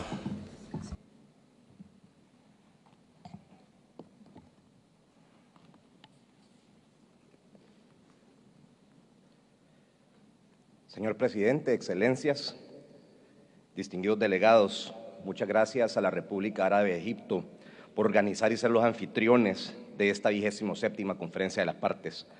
Represento a El Salvador, una pequeña nación de América Central reconocida por sus volcanes, por su café, por sus olas de clase mundial que son excelentes para practicar el surf, pero también somos conocidos porque nos encontramos, según IPCC, entre los 20 países con mayores impactos causados por eventos climáticos. La realidad del cambio climático en El Salvador es enfrentarnos a sequías extremas y fenómenos hidrometeorológicos cada vez más extremos y cada vez más frecuentes. Estos fenómenos nos llegan desde el Océano Pacífico y desde el Océano Atlántico. Estos fenómenos frenan nuestro desarrollo, generan pérdidas económicas, pueden llegar a ocasionar también la pérdida de vidas humanas y amenazan nuestra seguridad hídrica. Esta vez estamos levantando la mano porque somos uno de los países más afectados ante los efectos del cambio climático y porque ya estamos contribuyendo con todas las propuestas, pero necesitamos muchísima ayuda para lograrlo. Hemos desarrollado muchas acciones para asegurar la gestión estratégica de la adaptación y la mitigación al cambio climático. Hemos presentado nuestras NDCs dando cumplimiento al Acuerdo de París y a los lineamientos de esta convención. La acción climática requiere un trabajo extenso y la participación de todos los sectores. Hemos desarrollado nuestra política nacional de medio ambiente, nuestro plan nacional de cambio climático. Todo esto va enmarcado en nuestra estrategia baja de desarrollo en carbono. Hemos priorizado el sector afolo, el sector agrícola, y estamos planificando llegar a la carbono neutralidad en ese sector. Trabajamos en temas claves también como el financiamiento climático, los incentivos, compensaciones ambientales. Estamos implementando nuestra nueva ley de recurso hídrico, nuestro reglamento integral de residuos y fomento al reciclaje y nuestra política nacional energética 2020-2050. El Salvador cumple con todo lo que está dentro de sus fronteras. El país está cambiando. Hemos pasado de tener más de 20 homicidios diarios en las administraciones pasadas a ser el país más seguro de Latinoamérica. Los números están claros y la opinión de los ciudadanos también. Ahora es tiempo que actuemos todos. Además de la amenaza climática, enfrentamos amenazas que ponen en riesgo nuestros ecosistemas, la salud, la vida y la soberanía nacional. Tenemos proyectos mineros cerca de nuestras fronteras que atentan contra nuestros ecosistemas y nuestra soberanía. Hacemos el llamado a la solidaridad, a la cordura y a las buenas prácticas. Debemos unirnos todos en este compromiso global ante el cambio climático, porque los rigores de este ya golpean a nuestra población que pierde sus bienes materiales y pone en riesgo su vida. Esa es la realidad con la que el cambio climático golpea a los salvadoreños y a millones de ciudadanos de todo el mundo. De esta reunión en la que estamos presentes deben surgir acuerdos y soluciones concretas para los cambios que se necesitan en países como los nuestros, que con pocos recursos enfrenta una amenaza tan grande. También hacemos el llamado a los países emisores para cumplir sus compromisos climáticos y sean consistentes con la ambición que se requiere para llegar a los objetivos del Acuerdo de París. No solamente deben limitar sus emisiones, sino también brindar la provisión de financiamiento nuevo y adicional para abordar la adaptación, las pérdidas y daños causadas por el cambio climático. Estamos perdiendo vidas humanas, patrimonio natural y patrimonio cultural. No les estoy hablando como funcionario, les estoy hablando como un ciudadano, parte de los más de 7 millones de salvadoreños. Actuemos, ejecutemos acciones claras, concretas. Nuestras naciones están en riesgo. El Salvador es un país pequeño, pero dispuesto a hacer grandes cambios. Gracias.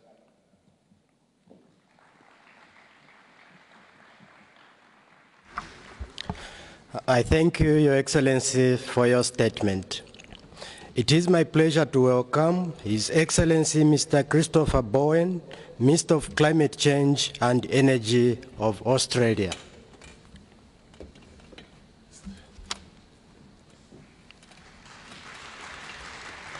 Your Excellency, you have the floor. Inyagai Minakoi, Ubalinga Yamulis, Australia Pa. That means I have the privilege of speaking to you on behalf of Australia in one of the languages of the people of the Torres Strait, the islands that run to the northeast of our country. The people of the Torres Strait have inhabited their lands for 70,000 years. For them, for our brothers and sisters in the Pacific family, for our farmers paying the price of climate change, for Australians facing ever-increasing risk of flood and bushfire, for everyone around the world facing natural disasters that are increasingly unnatural, Australia is acting. And for them, the world must act.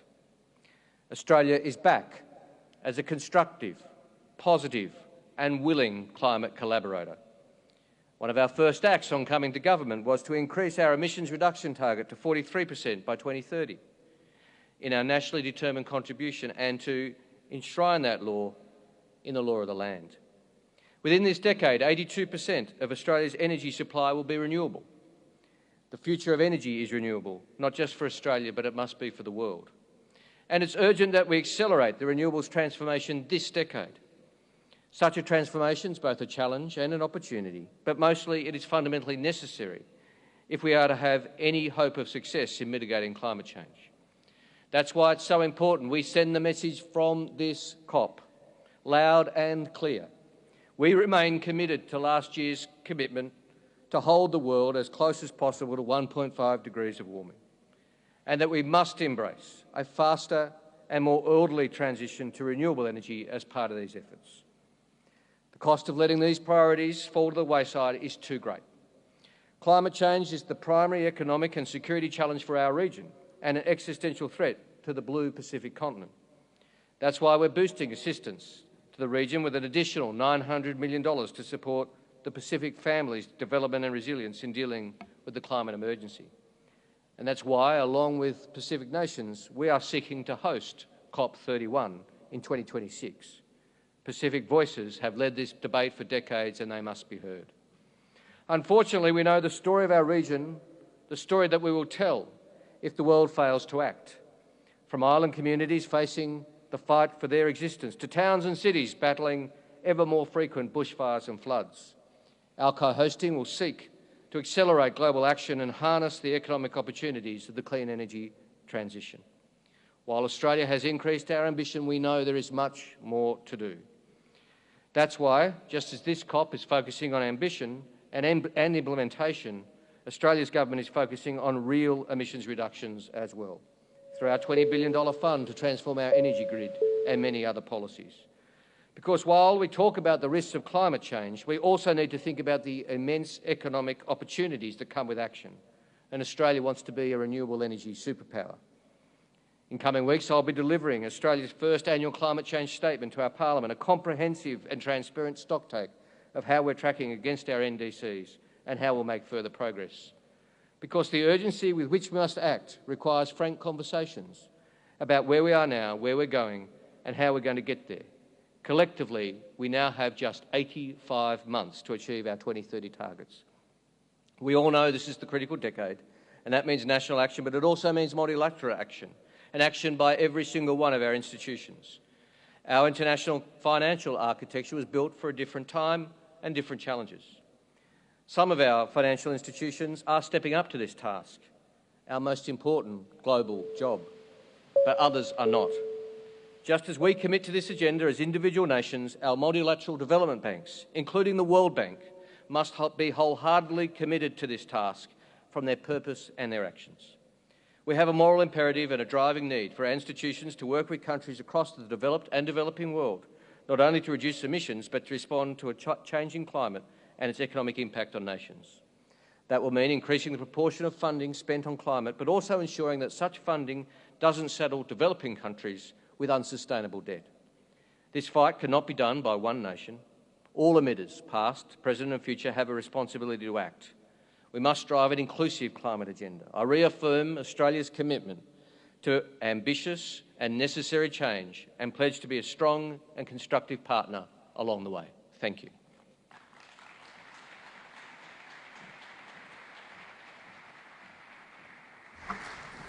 I thank you, Your Excellency, for your statement. It is my pleasure to welcome His Excellency Mr. Sean Audrey Edward, Minister of Education, Sustainable Development, Innovation, Science, Technology and Vocational Training of St. Lucia.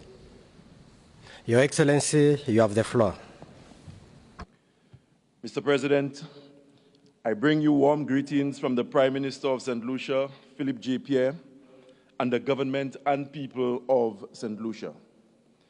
Permit me to place on the record St. Lucia's gratitude to the government and people of Egypt for their warmth and hospitality as host of COP27. Mr. President, Excellencies, fellow delegates, like my colleagues from the Caribbean, I have traveled half the circumference of the globe to be here against the prevailing perception of most citizens of our small island developing states who hold the view that COP can best be described as an academic exercise of talk and inaction because of its failure over the years to deliver concrete solutions to their climate-related problems they did not create. Mr. President, an implementation COP, this is what COP27 is meant to be. Prior to departing my country a few days ago to be here, I witnessed firsthand the destruction caused by a weather system which affected the northern part of our 238 square mile island. In the space of 3 hours, heavy rainfall led to the destruction of homes, businesses, vehicles, schools, and other vital infrastructure. Within that short period, millions of dollars of damage was recorded. Mr. President, St. Lucia and other small island developing states are living the horrific effects of climate change on a daily basis, a situation we did not create but are unjustly being made to pay for. The governments of SEEDS continue to experience a growing debt burden, forced to borrow beyond prudential limits to respond to the effects of climate change. This cycle of debt exacerbates the already debilitating fiscal position of SEEDS and hinders our ability to not only treat with the issues of climate change, but also provide basic necessities to our people. When will developed countries deliver on their promises to double adaptation finance towards making meaningful advances on our decisions in support of the upcoming global goal on adaptation? When will we break the constant talk cycle by delivering on our promises to scale up adaptation grant finance and agree on a decision at COP27 that will go beyond simply supporting the development of national adaptation plans and provide support for their actual implementation? When will major emitters stop the backpedaling, where they commit to small gains in clean energy initiatives on one hand, while simultaneously multiplying their investments and profits in fossil fuels on the other hand? We, the people of St. Lucia, suffer the consequences of this hypocrisy. Mr. President, delegates, let us put people first. Addressing climate change requires a collaborative effort, one which transcends the boundaries of race, religion, geography, gender, political status, or even economic circumstances. A nation like Taiwan, though not recognized by the United Nations and its subsidiaries as a bona fide state, also has to contend with climate change, yet it is denied a seat at the negotiating table, despite Taiwan's demonstrated commitment to fighting climate change domestically and in the developing world. The government and people of St. Lucia are grateful to the government and people of Taiwan for their unwavering support of our adaptation and mitigation efforts. Today, Mr. President, St. Lucia and the rest of the Caribbean call on world leaders, fellow delegates, and stakeholders to truly make this COP27 the implementation COP it is touted to be. Developed countries and agencies that are, whether by deliberate, bureaucratic means or otherwise, impeding access to pledge billions of dollars to developing countries for climate adaptation, must demonstrate greater sensitivity and honor their obligations to SEEDS. Thank you, Mr. President.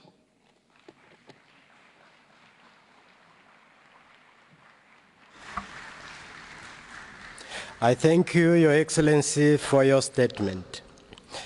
It is my pleasure to welcome His Excellency Mr. Dato Abdul Manaf Metusini, Minister of Primary Resources and Tourism of Brunei, Darussalam.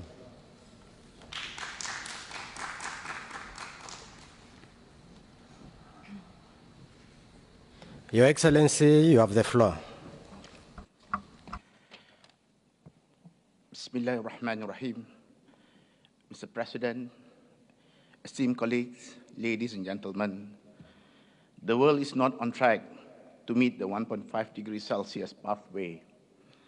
Science has shown that the effects of climate change has repercussions on the planet, as well as the people's life and prosperity. More severe impacts are in store if we fail to immediately scale up adaptations efforts and cut global greenhouse gas emission by half in this decade. The after effects of the global pandemic and the current landscape of the macro environment have generated effects that have rendered climate change efforts to be to be deprioritized for the sake of economic recovery. This means that the outlook for future generations remains uncertain. Alhamdulillah, despite the challenges posed by the COVID-19 pandemic, Brunei Darussalam remains committed to delivering our climate change goals, guided by our national vision, Wawasan Brunei 2035, and the Sustainable Development Goals. Brunei Darussalam, even though 72% of our land area is covered with forests, and is able to absorb 97% of our domestic greenhouse gas emissions, as a coastal country on the equator, we are not exempted from the effects of the climate crisis. Mean temperatures and rainfalls have been increasing, and if no effort is undertaken, key strategic areas in the country could be underwater as early as 2050. While our action so far has been successful in implementing climate change initiatives, there is still room for improvement. On this note, Mr. President, I would like to share 4 points drawing from our experiences. First, strong collaboration between the government and energy sector is essential. The reliance on the oil and gas industry is a crucial challenge for Brunei Darussalam in combating climate change. It requires concerted efforts to balance economic security and climate actions.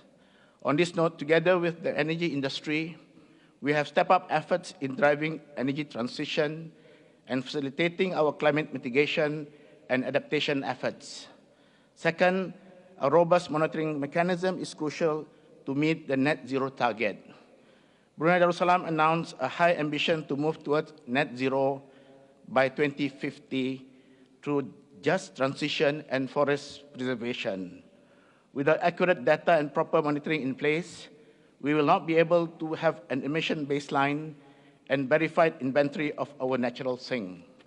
As such, Brunei Darussalam plans to launch a mandatory reporting directive with the objective to enhance the transparency of our emissions reporting and further help to substantiate our action to achieve our net zero ambition.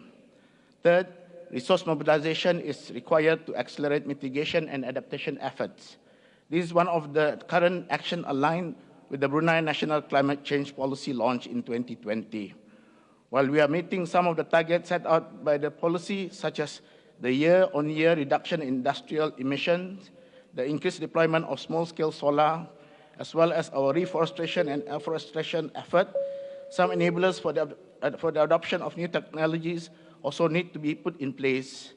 I'm pleased to share that in April this year, the government of Brunei Darussalam signed a memorandum of understanding with the Bank Islam Brunei Darussalam to provide climate financing amounting to $2 billion to ensure that we meet our national determined contribution target of a 20% reduction in greenhouse gas emission against business as usual level. Last but not least, adaptation is undeniably crucial. To increase adaptation measures and future-proof our country and communities, we are now in the progress of developing a national plan adaptation plan to coordinate adaptation efforts to make Brunei Darussalam a climate resilient and adaptive nation. Mr. President and esteemed guests, the task ahead of us is not easy, but it is necessary. We must not waste the opportunity the climate crisis offers. There is a massive potential to unlock green growth and green jobs through the deployment and upscaling of new technologies to tackle the issues we are currently facing. And we can achieve this faster if we can work together. Brunei Darussalam is also proud to share that the ASEAN Center for Climate Change will be located in Brunei Darussalam once established. Although our country only contributes to about 0.017% of the global greenhouse emission, we believe our small action can lead to big impacts. So let's advance together in implementation. Thank you, Mr. President.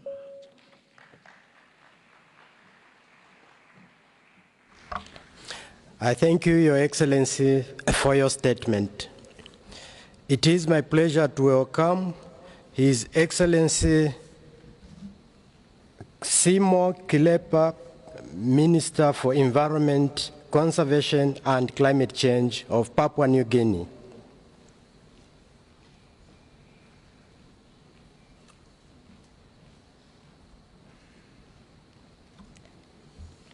Your Excellency, you have the floor. Thank you, Mr. President. Papua New Guinea has the honor to speak on behalf of the coalition of rainforest nations. At the outset, we allied ourselves with a statement made by Pakistan on behalf of the Group of 77 and China. Mr. President, as the latest IPCC study indicated, the effects of climate change are much more severe than anybody ever imagined. Achieving the 1.5-degree threshold as defined by the IPCC is therefore a must, and Cop27 must deliver. Mr. President, let's be clear. The 1.5-degree goal is unattainable without REDD+ and full consideration of the world's rainforests. Dramatically slowing global deforestation is needed, and the REDD+ mechanism is singularly designed to achieve that goal. Article 5 of the Paris Agreement defines REDD+ as the only mechanism to implement forestry activities. Whether it is deforestation, degradation, or conservation, REDD+ is our North Star. It is based on a set of decisions that have been agreed and are now being implemented. Developing countries are now hard at work on Article 5, which should not be reopened. Our work to date should not be disrupted. It is now for corporates and governments to support verified UNFCCC REDD+ results when seeking to achieve net zero. Paris Agreement compliant sovereign carbon is the only standard that keeps 1.5 degrees possible. Mr. President, environmental integrity must be at the core of our work, and the COP27 outcome must be built on these principles. REDD+ decision already ensure a high level of environmental integrity, and with other sectors should be based on the same rules, notably national GHG inventories and national reference levels. The same stringency should be reflected in Article 6 guidance, as this is a critical condition for the private sector to engage with the Paris Agreement. The elements of the enhanced transparency framework created by the Paris Agreement must include clear and simple decisions that are consistent with previous agreed rules. Emission reductions or removals not included in our NDC's national monitoring system and GHG inventories must not qualify for international transfer. Mr. President, rainforest nations have already delivered more than 90 gigatons of greenhouse gas emissions reductions. This is an astounding figure and proof that REDD+ mechanism has been of immediate benefit. These actions deserve to be adequately rewarded so that we can continue to effectively address the global climate emergency. For this reason, we reinforce the reality that REDD+ results are internationally transferred mitigation options for 2021 and beyond. As Article 6.2 is a critical tool allowing countries to fulfill their NDCs, it should include incentives for early pre-2020 REDD+ actions and should only include activities within their respective NDCs. REDD+ is part of Paris Agreement. The CDM is part of the past. REDD+ countries also need credit for early action. Mr. President, adaptation is of utmost importance of our countries.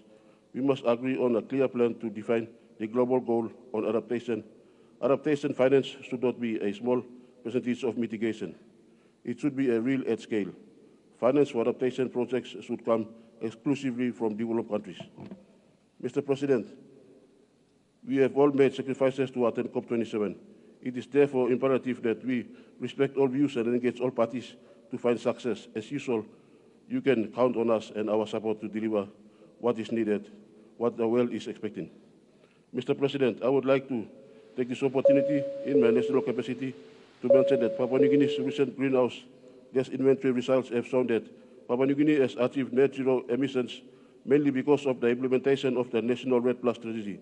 We are willing to do more as per our enhanced NDC and implementation plan. We are also in the process of finalizing our national adaptation plan.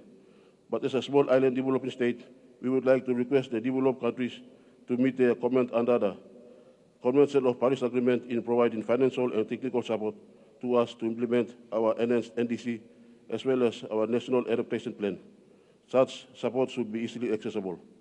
Papua New Guinea also supports the call from AOCs and Group of 77 and China that under your presidency in this COP, an arrangement should be made to establish an operating entity of the UNFCCC financial mechanism focused on addressing loss and damage in line with outlined function of COP27 to the design and further operationalization of the operating entity no later than COP29. Thank you, Mr. President.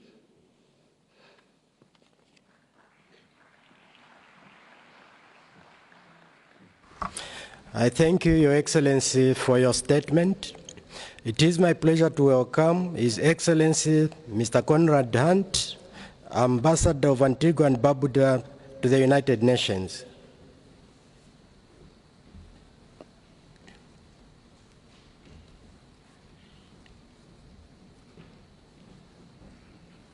Your Excellency, you have the floor. Thank you, Mr. President. Excellencies, in 2017, the islands of Antigua and Barbuda were shattered by hurricanes Irma, then Maria. Damage totaled $136 million, with the tourism sector accounting for 44%. I witnessed the evacuation of my people from the entire island of Barbuda. What was a temporary measure dragged on, and some people never returned home. Climate and weather extremes are increasingly driving displacement in all regions, but especially in small island developing states. So concluded this year's climate science report of the IPCC. But Mr. President, what we are witnessing is a gaming of the system. Countries come here to this COP and make grand statements. Some are even funded by the very industry that we're here to phase out. The lackluster follow-up through could not be a clearer signal, as you can see. They are only concerned with keeping the fossil fuel industry as profitable as possible and as long as possible. And in the same minute, the whole issue of keeping 1.5 alive becomes an elusive dream. The system is being gamed at our expense as small island developing states and the expense of future generations. Antigua and Barbuda is here to declare that the gaming cannot continue, no longer. I call on the Secretary General of the United Nations to convene world leaders, major fossil fuel companies, to implore them to direct percentage of their profits to capitalize a climate insurance fund for loss and damage. This COP must establish a funding arrangement for loss and damage. As we see the inaction of many developed countries, the potential to stall talks and land a devastating blow for us as small island developing states is looming. But Antigua and Barbuda will not leave here without a loss and damage fund. I thank you, Mr. President.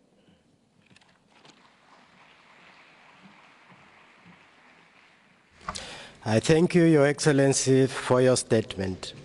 It is my pleasure to welcome His Excellency Mr. Gerson Elias Barrios Garrido, Minister of Environment and Natural Resources of Guatemala.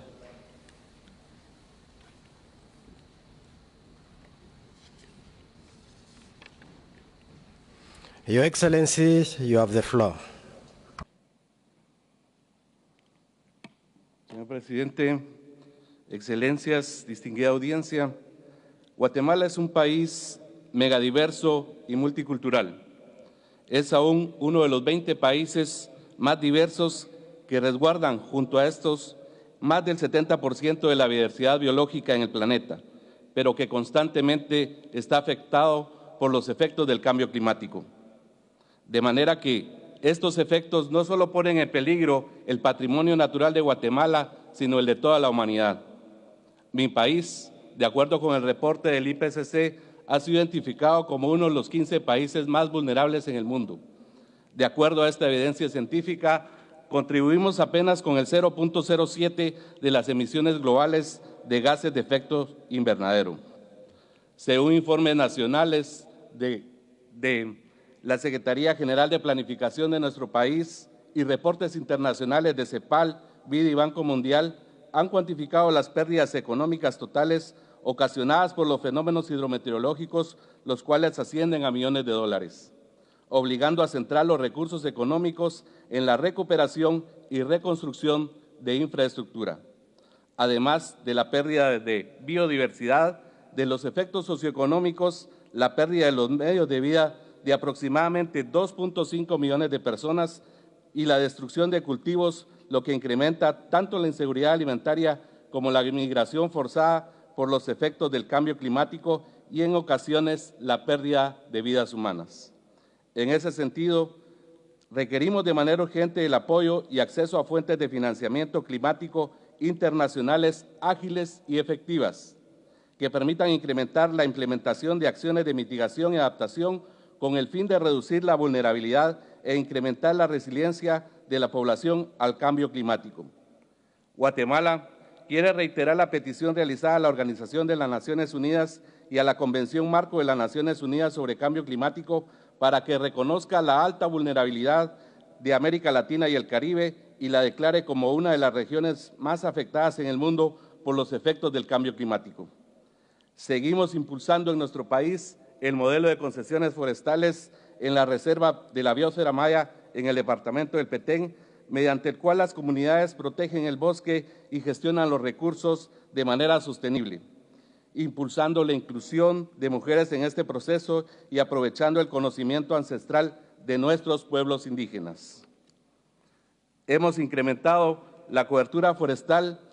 En 2020 teníamos 250,000 hectáreas de concesiones forestales y en 2022, 2 años después, la meta fue duplicada, 550,000 hectáreas, más del doble de lo que se ha hecho en 27 años en nuestro país.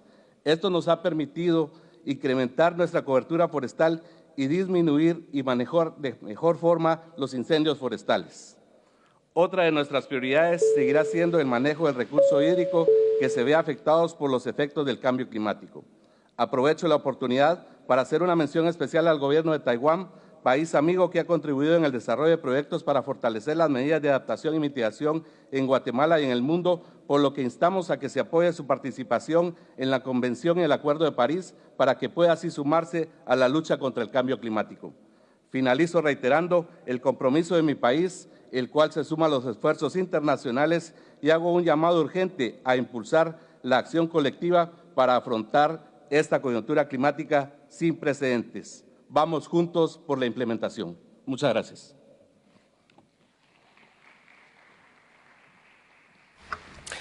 I thank you, Your Excellency, for your statement.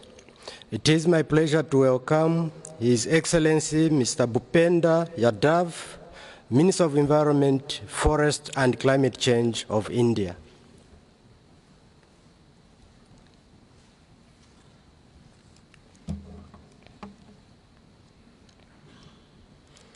Your Excellency, you have the floor.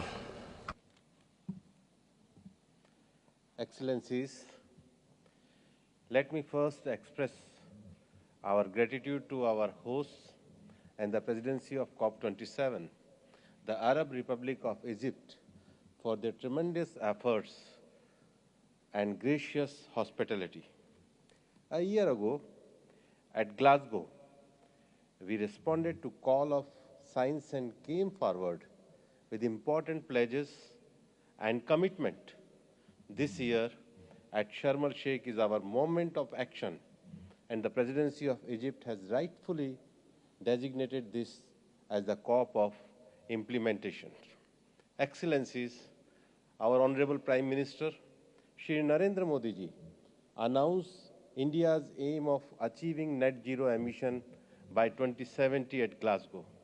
Within 1 year, India has submitted its long-term low emissions growth strategy indicating low carbon transition pathways in key economic sectors, responding to the call for increased ambition in our 2030 climate targets. India updated its NDC in August 2022. We have embarked our far-reaching new initiatives in renewable energy, e-mobility, ethanol-blended fuels, and green hydrogen as an alternate energy sources.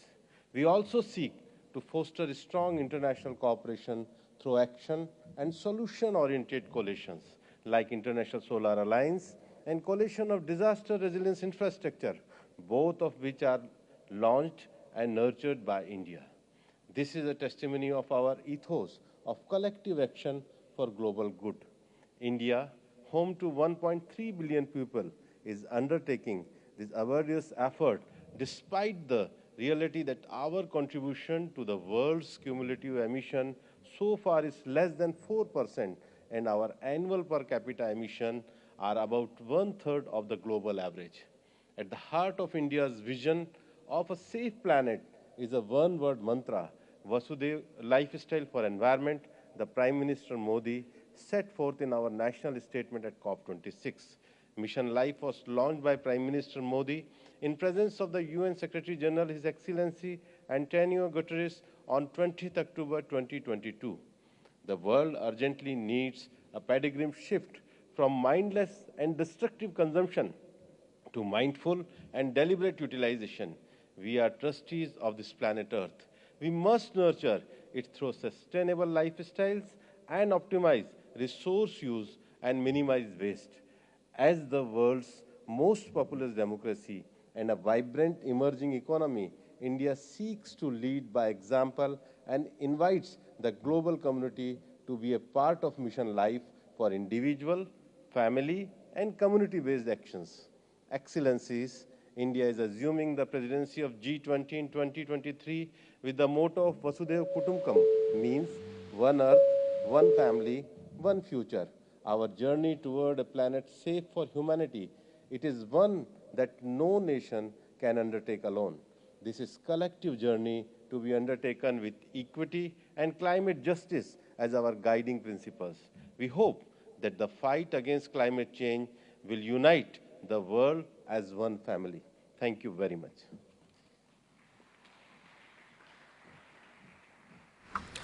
I thank you, Your Excellency, for your statement. It is my pleasure to welcome His Excellency Mr. Wilbert Rosas Beltran, Minister of the Environment of Peru.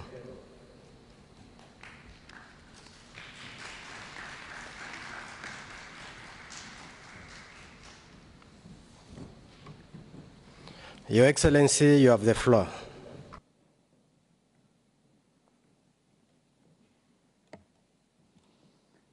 Estimado presidente, distinguidas autoridades, permítanme saludar en quechua, uno de los idiomas andinos y amazónicos que tenemos en el Perú. Ancha munasqa huayqepanaykuna, sumaqpuncha y kachunqankunapaq, kaypi hunullanasqa kashanchis, llipin chay sasachaku y cambio climático sutichasqa, chay ch'uyanchananchispaq. Chaytan kunanpuncha y lluy llaqtakuna huñunasqa ch'uyanchasun. Hermanos y hermanas del Perú y de todo el mundo, y que hoy nos exigen una respuesta ante el cambio climático. Reciban el saludo del señor Presidente de la República, Pedro Castillo Terrones, con quien compartimos nuestra gratitud por la oportunidad de expresar el compromiso del país y por atender con sentido de urgencia y ambición la emergencia climática que hemos declarado en nuestro país para este año. La adaptación y la mitigación al cambio climático son clave para garantizar el bienestar de toda la humanidad y un elemento prioritario para que el Perú alcance su meta de ser un país con un desarrollo sostenible e inclusivo. Para lograrlo, estamos trabajando hacia una economía resiliente y de baja en carbono, donde seamos capaces de reducir nuestra vulnerabilidad, poner en valor nuestro bosque en pie y evitar la deglaciación de nuestras cordilleras e impulsar una transición energética hacia energías renovables. Por ello, hoy comparto las prioridades de la respuesta peruana al cambio climático para hacer de esta una de las mejores oportunidades del desarrollo. En primer lugar, nuestros bosques y los pueblos indígenas. Estamos comprometidos en atender las necesidades de los pueblos indígenas. En ese sentido, promoveremos el diseño y la implementación de la red más indígena amazónica, que nos permitirá la conservación productiva de los bosques y que se implementarán gracias a que somos el primer país que cuenta en su gobernanza con una plataforma de los pueblos indígenas para enfrentar el cambio climático. En segundo lugar, nuestra acción climática, que reúne a todos y todas los actores del país, conscientes de la importancia de establecer lineamientos e incentivos para que el sector privado participe en esta tarea, y estamos priorizando la puesta en marcha del Registro Nacional de Medidas de Mitigación, RENAMI. Por esta razón, el Perú propone un trabajo coordinado a través del intercambio sur-sur, que nos permita fortalecer la integridad ambiental y promover la inversión privada que incorpore salvaguardas sociales y ambientales. En tercer lugar, la ciencia como base de la acción climática. Para ello, el Perú contará con un observatorio de conocimiento científico sobre el campo climático y específicamente sobre el cambio climático, a fin de fortalecer el acceso, uso y divulgación de la información científica climática generada a nivel nacional e internacional que permita tomar decisiones efectivas. Finalmente, nuestra estrategia nacional frente al cambio climático con una mirada al 2050. La razón de ser de esta acción climática en nuestro país es su gente, por lo cual nuestro futuro estrategia y a largo plazo es nuestra juventud, que en esta cumbre ha sido representada participando un equipo nacional de negociaciones como parte del compromiso de poner al centro de nuestros objetivos el bienestar de las personas y de la juventud. Por todo ello, concluyo invitándolos a renovar sus compromisos climáticos con acciones concretas y ambiciosas. Solo así podremos afirmar que la COP27 fue el encuentro anual más importante para la acción climática que obtuvo decisiones exitosas en beneficio de nuestros pueblos. Muchas gracias.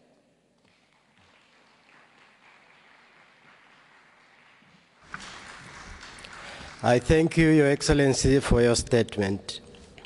It is my pleasure to welcome His Excellency Mr. Hussein Makhlouf, Minister of Local Administration and Environment of the Syrian Arab Republic.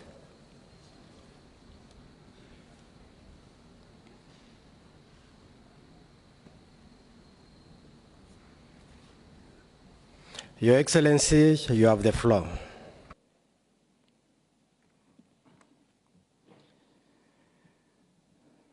السيد رئيس المؤتمر، السادة أصحاب المعالي، السيدات والسادة الحضور، أتقدم بالشكر العميق لرئاسة المؤتمر ولجمهورية مصر العربية على استضافة هذا المؤتمر الهام في وقت يشهد فيه العالم متغيرات وظروف قاسية على كافة الصعد، وتزيد من شدتها الكوارث البيئية الناتجة عن التغير المناخي، ولا بد من مواجهة آثارها السلبية على كوكبنا ومتابعة الجهود المبذولة في هذا الإطار. لقد شملت التغييرات المناخية سوريا كغيرها من الدول، وتتمثل بتراجع الهطولات المطرية، وإن حصلت فبشدات عالية غير مألوفة، وارتفاع درجات الحرارة، وبروز العواصف الغبارية الرملية، لتضاف إلى النتائج الخطيرة التي أفرزتها الحرب الإرهابية التي شنت على بلادي وعلى البيئة بشكل خاص. فلم يعد خافياً على أحد التلوث الكبير الناجم عن الاستيلاء على خطوط وآبار النفط وحرقها والتكرير بالطرق البدائية العشوائية من قبل الجماعات الإرهابية والانفصالية المدعومة من الاحتلال الأمريكي. كما أدت الإجراءات القسرية أحادية الجانب التي تفرضها بعض الدول الغربية على الشعب السوري إلى توقف تنفيذ العديد من المشاريع الهادفة إلى حماية البيئة والتنمية المستدامة، وأعاقت نقل التكنولوجيا الصديقة للبيئة، وذلك إما بسبب صعوبات في الاستيراد المواد والمعدات أو عدم التمكن من تحويل الأموال اللازمة لذلك. ولا ننسى ما يقوم به الاحتلال التركي الداعم للعصابات الإرهابية من قطع مياه الشرب عن محافظة الحسكة وتعطيش وحرمان مئات الآلاف من أبناء شعبنا، وكذلك قيامه بتخفيض غزارة نهر الفرات إلى أدنى المستويات وحرمان المواطنين والمزارعين في سوريا والعراق من سقاية محاصيلهم الزراعية، ما أثر على أوضاعهم الاجتماعية والاقتصادية والزراعية والحياتية، بما في ذلك الأثر الكبير على البيئة وعلى التنوع الحيوي والموائل الطبيعية، ناهيك عن اقتلاعه الممنهج لأشجار الزيتون المعمرة ونقلها إلى خارج سوريا، وحرق الغابات في تخريب وتدمير للبيئة وللزراعة وللإنسان. وكذلك ما يقوم به الاحتلال الإسرائيلي في الجولان السوري المحتل من ممارسات على البشر والأرض والمياه والنبات والحجر، واقتلاع أشجار التفاح والكرز وهدم المنازل ودفن النفايات الخطرة، مما ينطوي على كارثة بيئية في هذه المنطقة، إضافة إلى السيطرة على المياه وحرمان المواطنين العرب السوريين منها، حيث لا ينال المواطن السوري في الجولان إلا أقل من 20% من حاجته السنوية من المياه بشكل يتنافى مع القوانين الدولية.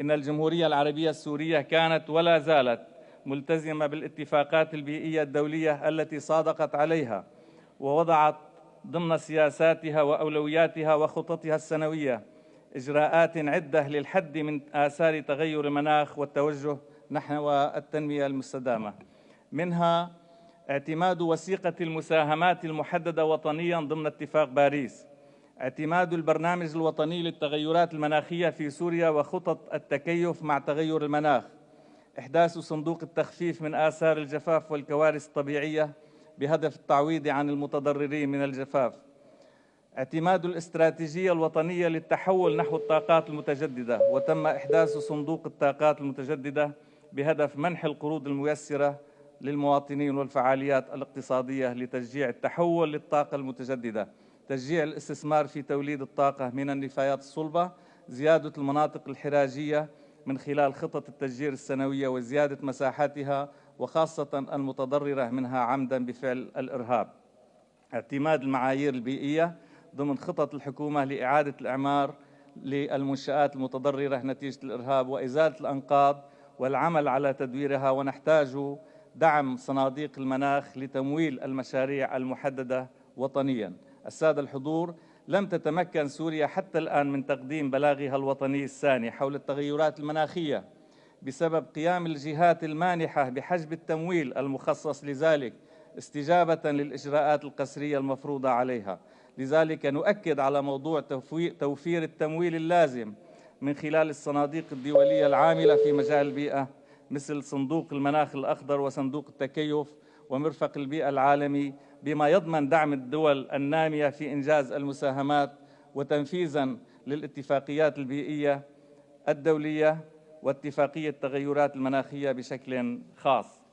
تحتاج سوريا في المرحلة القادمة إلى دعم دولي لتجاوز الوضع البيئي المتدهور كي تستطيع مع دول العالم مواجهة تحدي التغير المناخي، فمواجهة هذا التحدي تتطلب إجراءات عدة، منها العمل والتعاضد ما بين الدول المتقدمة والنامية، وإيفاء الدول المتقدمة لتعهداتها والتزاماتها المالية في القمم السابقة للمناخ، وزيادة قدرة الدول النامية كافة على تسهيل الوصول للموارد المتاحة دون تمييز لأي اعتبارات أخرى، ودعم الدول التي تعاني من الإرهاب والاحتلال، العمل سويا لمكافحة الإرهاب وتحقيق استقرار الشعوب لما له من أثر في دعم برامج التكيف والتخفيف من آثار المناخ، نقل وتوطين التكنولوجيا الأنظف للدول النامية كافة دون استثناء، إيقاف الإجراءات القسرية أحادية الجانب على سوريا التي ساهمت في التدهور البيئي وقدرة سوريا على مكافحة تغيرات المناخ، وكذلك إيقاف مبدأ العقوبات الجماعية على الشعوب والدول كافة.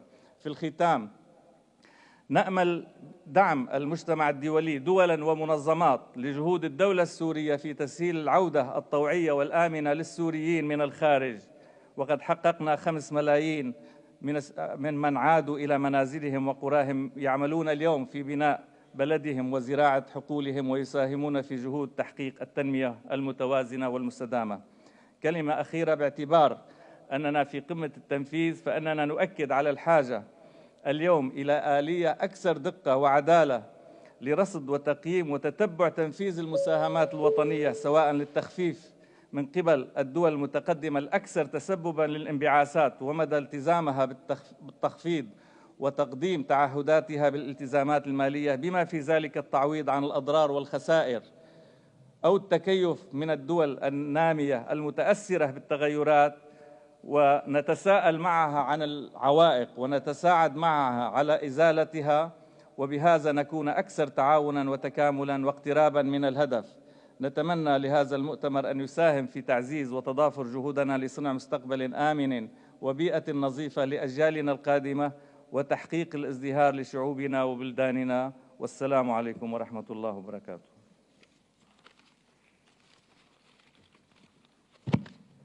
I thank you, Your Excellency, for your statement. It is my pleasure to welcome Her Excellency Ms. Grace Fu, Minister of Sustainability and the Environment of Singapore.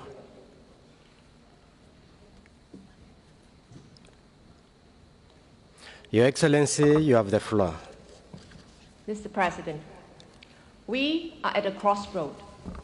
There is a risk that parties may focus on the many pressing issues of the day and lose sight of the war on the climate crisis. This is why COP27 is pivotal. Our choices today will determine our future. Singapore calls for commitment, implementation, and partnerships for decisive global action in this decade to keep 1.5 degrees within reach. First, commitment. Singapore has strengthened our long-term LEDs to achieve net zero emissions by 2050 and updated our 2030 NDC to reduce our emissions to 60 million tonnes after peaking earlier than what we had previously committed to. Our ambitious targets are contingent on the maturity of decarbonization technologies and effective international cooperation, and depend on the continued international commitment by parties. Parties must deliver real emission reductions and demonstrate this by fulfilling their reporting obligations under the enhanced transparency framework. Singapore has acted by submitting our 5th biannual update report, 5th national communications, and 1st adaptation communication. Second, implementation. Singapore's targets are backed by concrete plans and policies. We have legislated to raise our carbon tax, developed a national hydrogen strategy as a major decarbonization pathway to net zero. We are also boosting food resilience through innovative production technologies and pushing boundaries to make our new towns more climate resilient. Lastly, we need partnerships in climate action. Situated in Southeast Asia, collaboration can catalyze the decarbonization of the region. Singapore plans to import up to 4 gigawatts of low-carbon electricity by 2035, and the pilot Laos, Thailand, Malaysia, Singapore power integration project can be a pathfinder for a low-carbon ASEAN power grid. Nature-based solutions offer opportunities for mitigation and adaptation, with win-win partnerships under Article 6 of the Paris Agreement. At COP27, We are pleased to be joining coalitions, including the Forest and Climate Leaders Partnership, Green Shipping Challenge, Egypt's Aware on Water Security, and UN's Early Warning for All initiative. But most of all, multilateralism, including the UNFCCC, remains crucial for the just and inclusive transition. We must work together towards our agreed goals for a greener planet. Global standards and tariff-free trade are essential to scale green technology and products. The world's largest emitters should lead the transition collaboratively.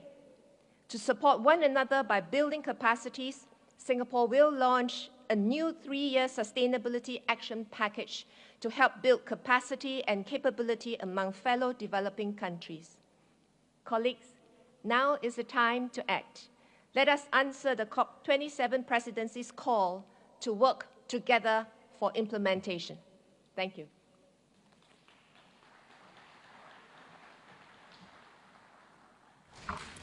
I thank you, Your Excellency, for your statement. It is now my pleasure to welcome Her Excellency Ms. Kerryn James, Minister for Climate Resilience, the Environment and Renewable Energy of Grenada.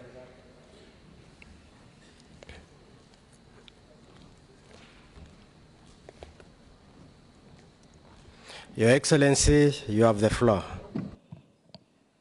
Thank you very much, Mr. President. Your Excellencies, Ministers, Deputy Ministers, distinguished representatives from various delegations, ladies and gentlemen, good afternoon.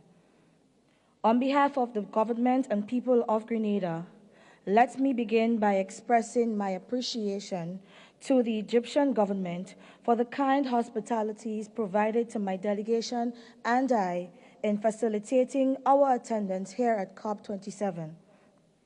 Mr. President, when I arrived here this morning, I was struck by the fact that many agenda items remain unresolved, and I want to emphasize at the outset that there is a dire need for urgency in closing these items, and in fact, urgency in all that we do in addressing climate change.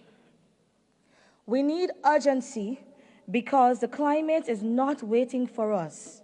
We have seen it this year with climate-related disasters in every corner of our beautiful planet, and we need to move expeditiously to close the emissions gap, the ambition gap, and most significantly, the implementation gap. In this regard, we are concerned about the limited progress we have seen in implementing the Glasgow Climate Pact. We are concerned because, to date, only 29 countries have submitted their revised NDCs, and even these are not aligned with 1.5 degrees Celsius. Mr. President, we are also concerned because we have begun to see some of our partners backsliding on their commitments to end fossil fuel subsidies, backsliding on their commitments to begin the phase down of coal, and on their commitments to stop the flow of finance to fossil fuel investments. We are also concerned, Mr. President, about the slow progress on financing in general and financing for loss and damage in particular. This is a matter of the highest priority for my country, which has had more than its fair share of climate-related impacts in recent times. So as we gather here for the next 3 days, I call all of our partners to come to the table prepared to work on solutions, to come to the table with concrete proposals for ensuring that we do not lose this window of opportunity for avoiding the most catastrophic impacts of climate change, and to come to the table prepared to deliver on their commitments and obligations. Mr. President, my country has contributed significantly to this climate change process. It would be remiss of me if I do not take this opportunity to recognize the contributions of my fellow Grenadian and predecessor, Mr. Simon Steele, the Executive Secretary of this convention. To date, Mr. President, we continue to set the standards higher through the creation of a new ministry. And as the Minister for Climate Resilience, the Environment and Renewable Energy, and on behalf of the Government of Grenada, we will continue to give full support and our political commitment. And so in closing, Mr. President, you have our guarantee that we will continue to support this process and stand ready to assist you during the coming days to achieve great success at this COP27. I thank you.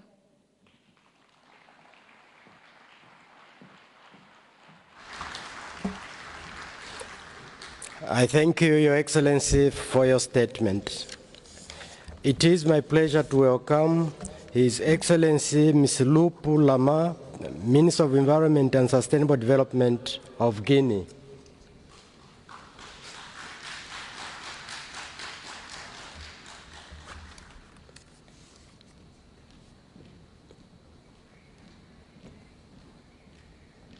Your Excellency, you have the floor.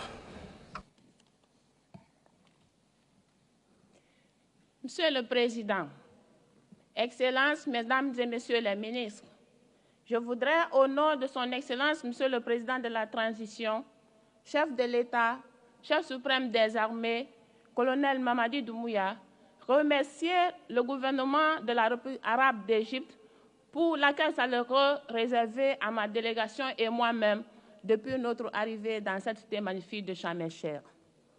La Guinée étant partie à la Convention cadre des Nations Unies sur les changements climatiques, au protocole de Kyoto et à l'accord de Paris, est engagée à contribuer à la réduction des émissions de gaz à effet de serre.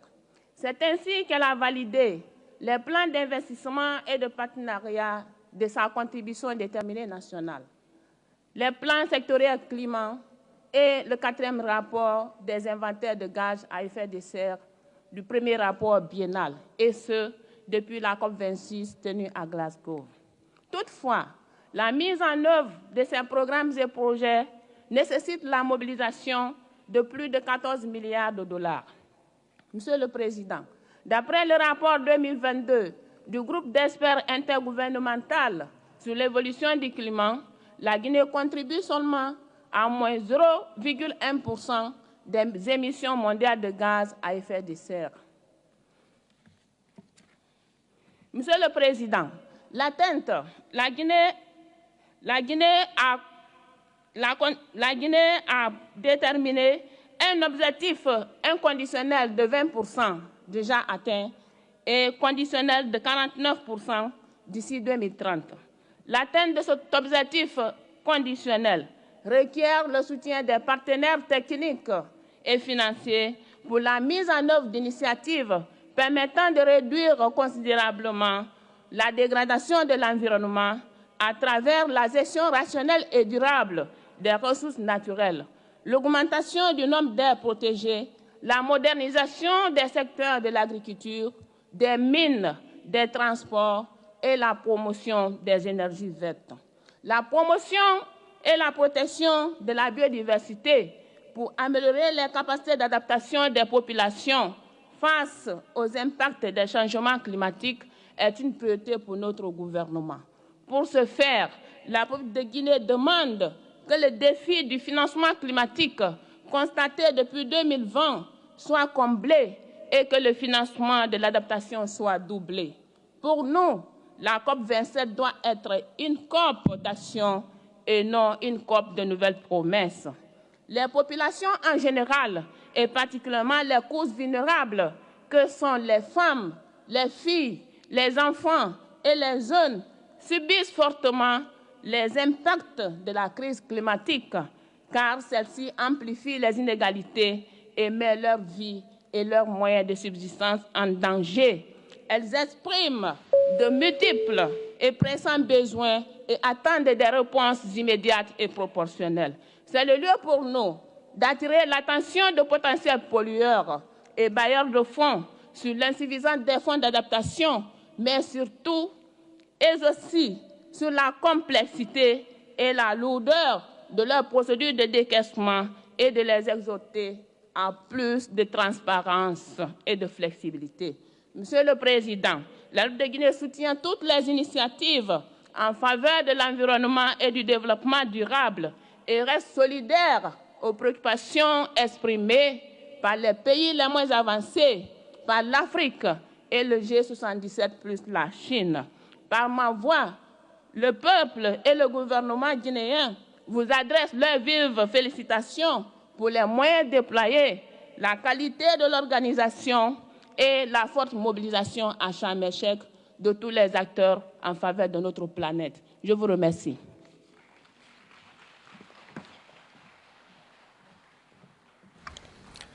I thank you, Your Excellency, for your statement. It is my pleasure to welcome His Excellency Mr. Fidelis Manuel Leit Manguez, Minister of the Council of Ministers and Extraordinary Envoy of the President of the Democratic Republic of Timor-Leste.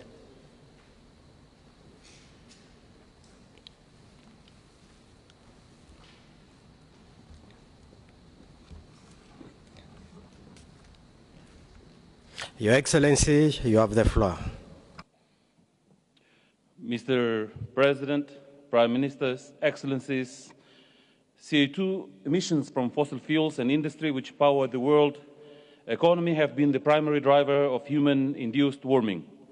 Today, the richest 10% of the population across the industrialized world contributes to about 45% of greenhouse gas emissions, and yet they have the highest potential for emission reduction, whereas the poorest half emit 15% of emissions and are unfairly bearing the cost of environmental destructions.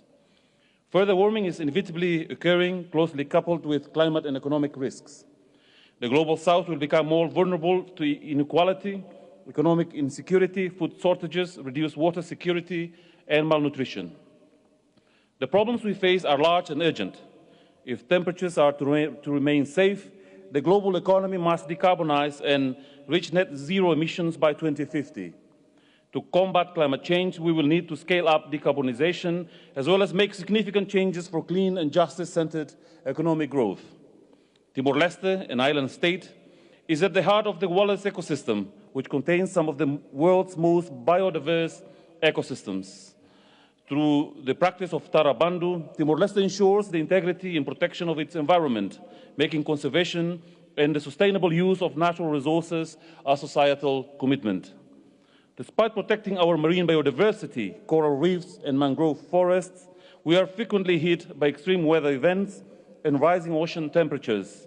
Recent tropical cyclones destroyed lives, 6,000 people were displaced, and over $300 million were lost in public infrastructures. If we do not refrain from continuing on the path of unrelenting economic growth, which accelerates global warming, then we will fail to achieve the 1.5 degrees Celsius target. Insufficient political will persists, and responses are not preserving the environmental commons. I believe we may be able to maintain life and prevent reaching 1.5 degrees Celsius in the near future. Scaling up a sustainability transition with ambitious commitments across key industries and high-income countries is required for change that matters. To avert an irreversible planetary emergency requires achieving prosperity with less environmental depletion. It involves accelerating global action for investing in renewables, conservation, and for the development of green and clean growth.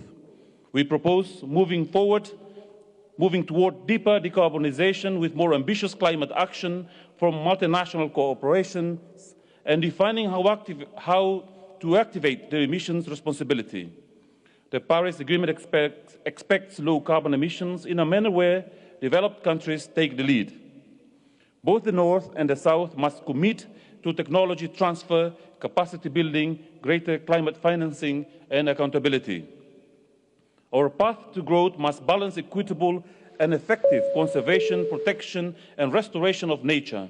Efforts should focus on 60% of the world's biosphere reserves that are in poor countries. The rich nations made the promise to deliver $100 billion to developing countries each year. It is economically and morally right to deliver by 2023. And more than 100 billion must be raised and disbursed each year after that. They must provide plans for loss and damage finance. We stand at the brink. There is the danger of pushing developing countries into collapse. This is a reason to act faster. I invoke my President, His Excellency José Ramos Horta's call for a just energy transition as the policy of deterrence of our time for a global effort to avoid climate conflict and deliver new paths to prosperity. As for our part, I can tell you today that the government of Timor-Leste has enabled stronger steps in our new 2030 goals. We introduce a nature-positive integrated approach to adaptation, mitigation and economic development. Our government legislated a biodiversity conservation law to scale up our actions to fill the adaptation gap. To best reduce our dependence on fossil fuels, we have developed a blue economy finance roadmap to unlock new sources for the SDGs and sustainable use of ocean resources. To protect biodiversity as a strategy, our President has offered to leave our vast oil and gas reserves under the seabed. We look forward towards global financial contributions to this initiative. Finally, the time has come for climate justice, energy justice, water justice, and food justice with common and differentiated responsibility between the global north and the global south. In the global south, Timor-Leste and the Pacific small island developing states have established an adaptation alliance to take regional actions in order to build resilience. We therefore call for global support. Thank you.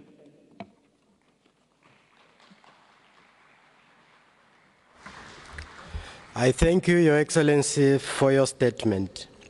It is my pleasure to welcome His Excellency Mr. James P.E. Shaw, Minister of Climate Change of New Zealand.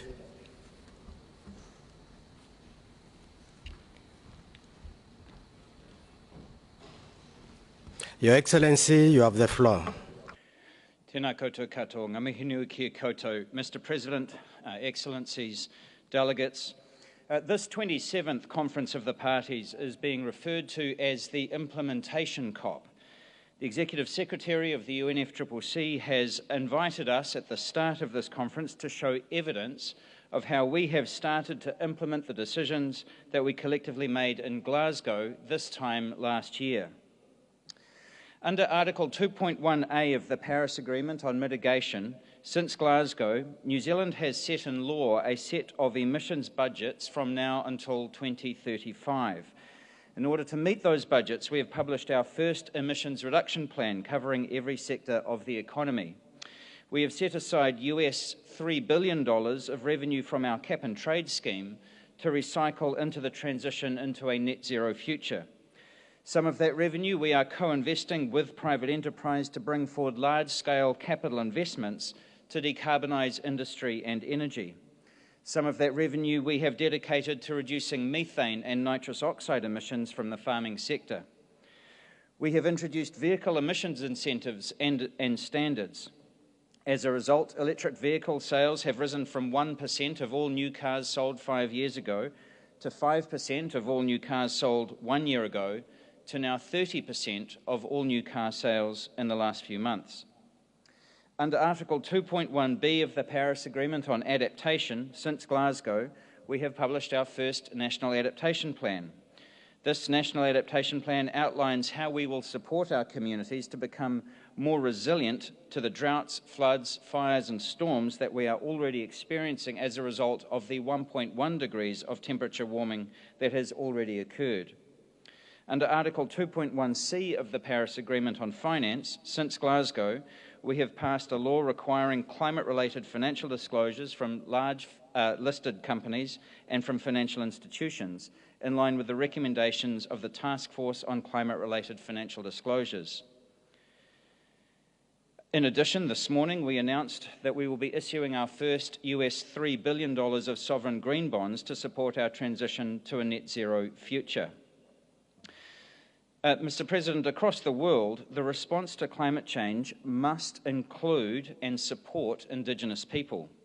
I arrive at COP27 with work underway to support an Indigenous framework for action that will be led by our Indigenous Māori people, by our Māori people, for Māori people. In addition, beg your pardon, we are running out of time. Before us lies a simple choice. Do we want a world that is defined by the ravages of climate change, or do we want a world that is cleaner, fairer, safer, and more productive than it is today? It seems like a simple choice, and yet we still cling to outdated thinking and practices. We're still clinging to the fossil-fueled world of the past. The latest report shows that our collective commitments only add up to a 2.4-degree world. Go and ask a young person what they think of that choice, what they think about the future that we are preparing for them. And brace yourselves for the answer, because they know, as do we, that a better world is possible. And they know that we have the means and the disposal at our disposal to create it. They know that all we lack is the political ambition and the will to make it happen. Aotearoa New Zealand is committed to bold, enduring action on climate change, because in our region, the Blue Pacific, climate change is an existential challenge. In our region, 1.5 degrees is critical, and the decisions of this COP must reconfirm our commitment to 1.5, to Paris, and to the decisions that we made in Glasgow. As ever, it will be the most vulnerable who will be the worst affected, and we cannot stand by and knowingly let that happen. It is only through our collective action and our shared commitments that we will rise to the challenge and take that opportunity. So let's get to it. Nō reira, tēnā koutou, tēnā tātou katoa.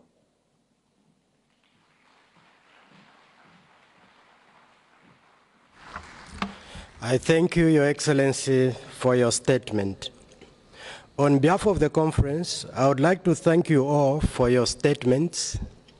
Distinguished delegates, we will continue with the delivery of national statements today at 15 hours in this plenary.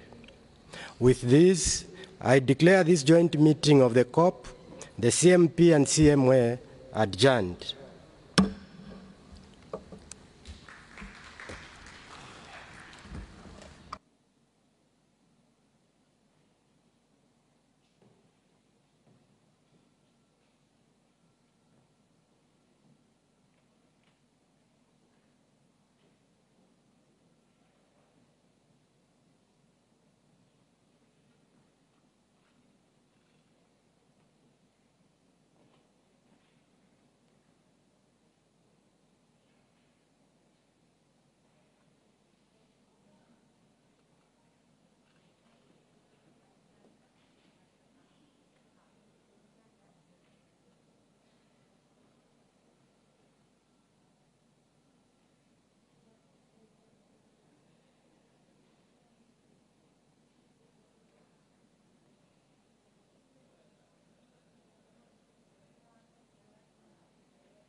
bien नज़दीक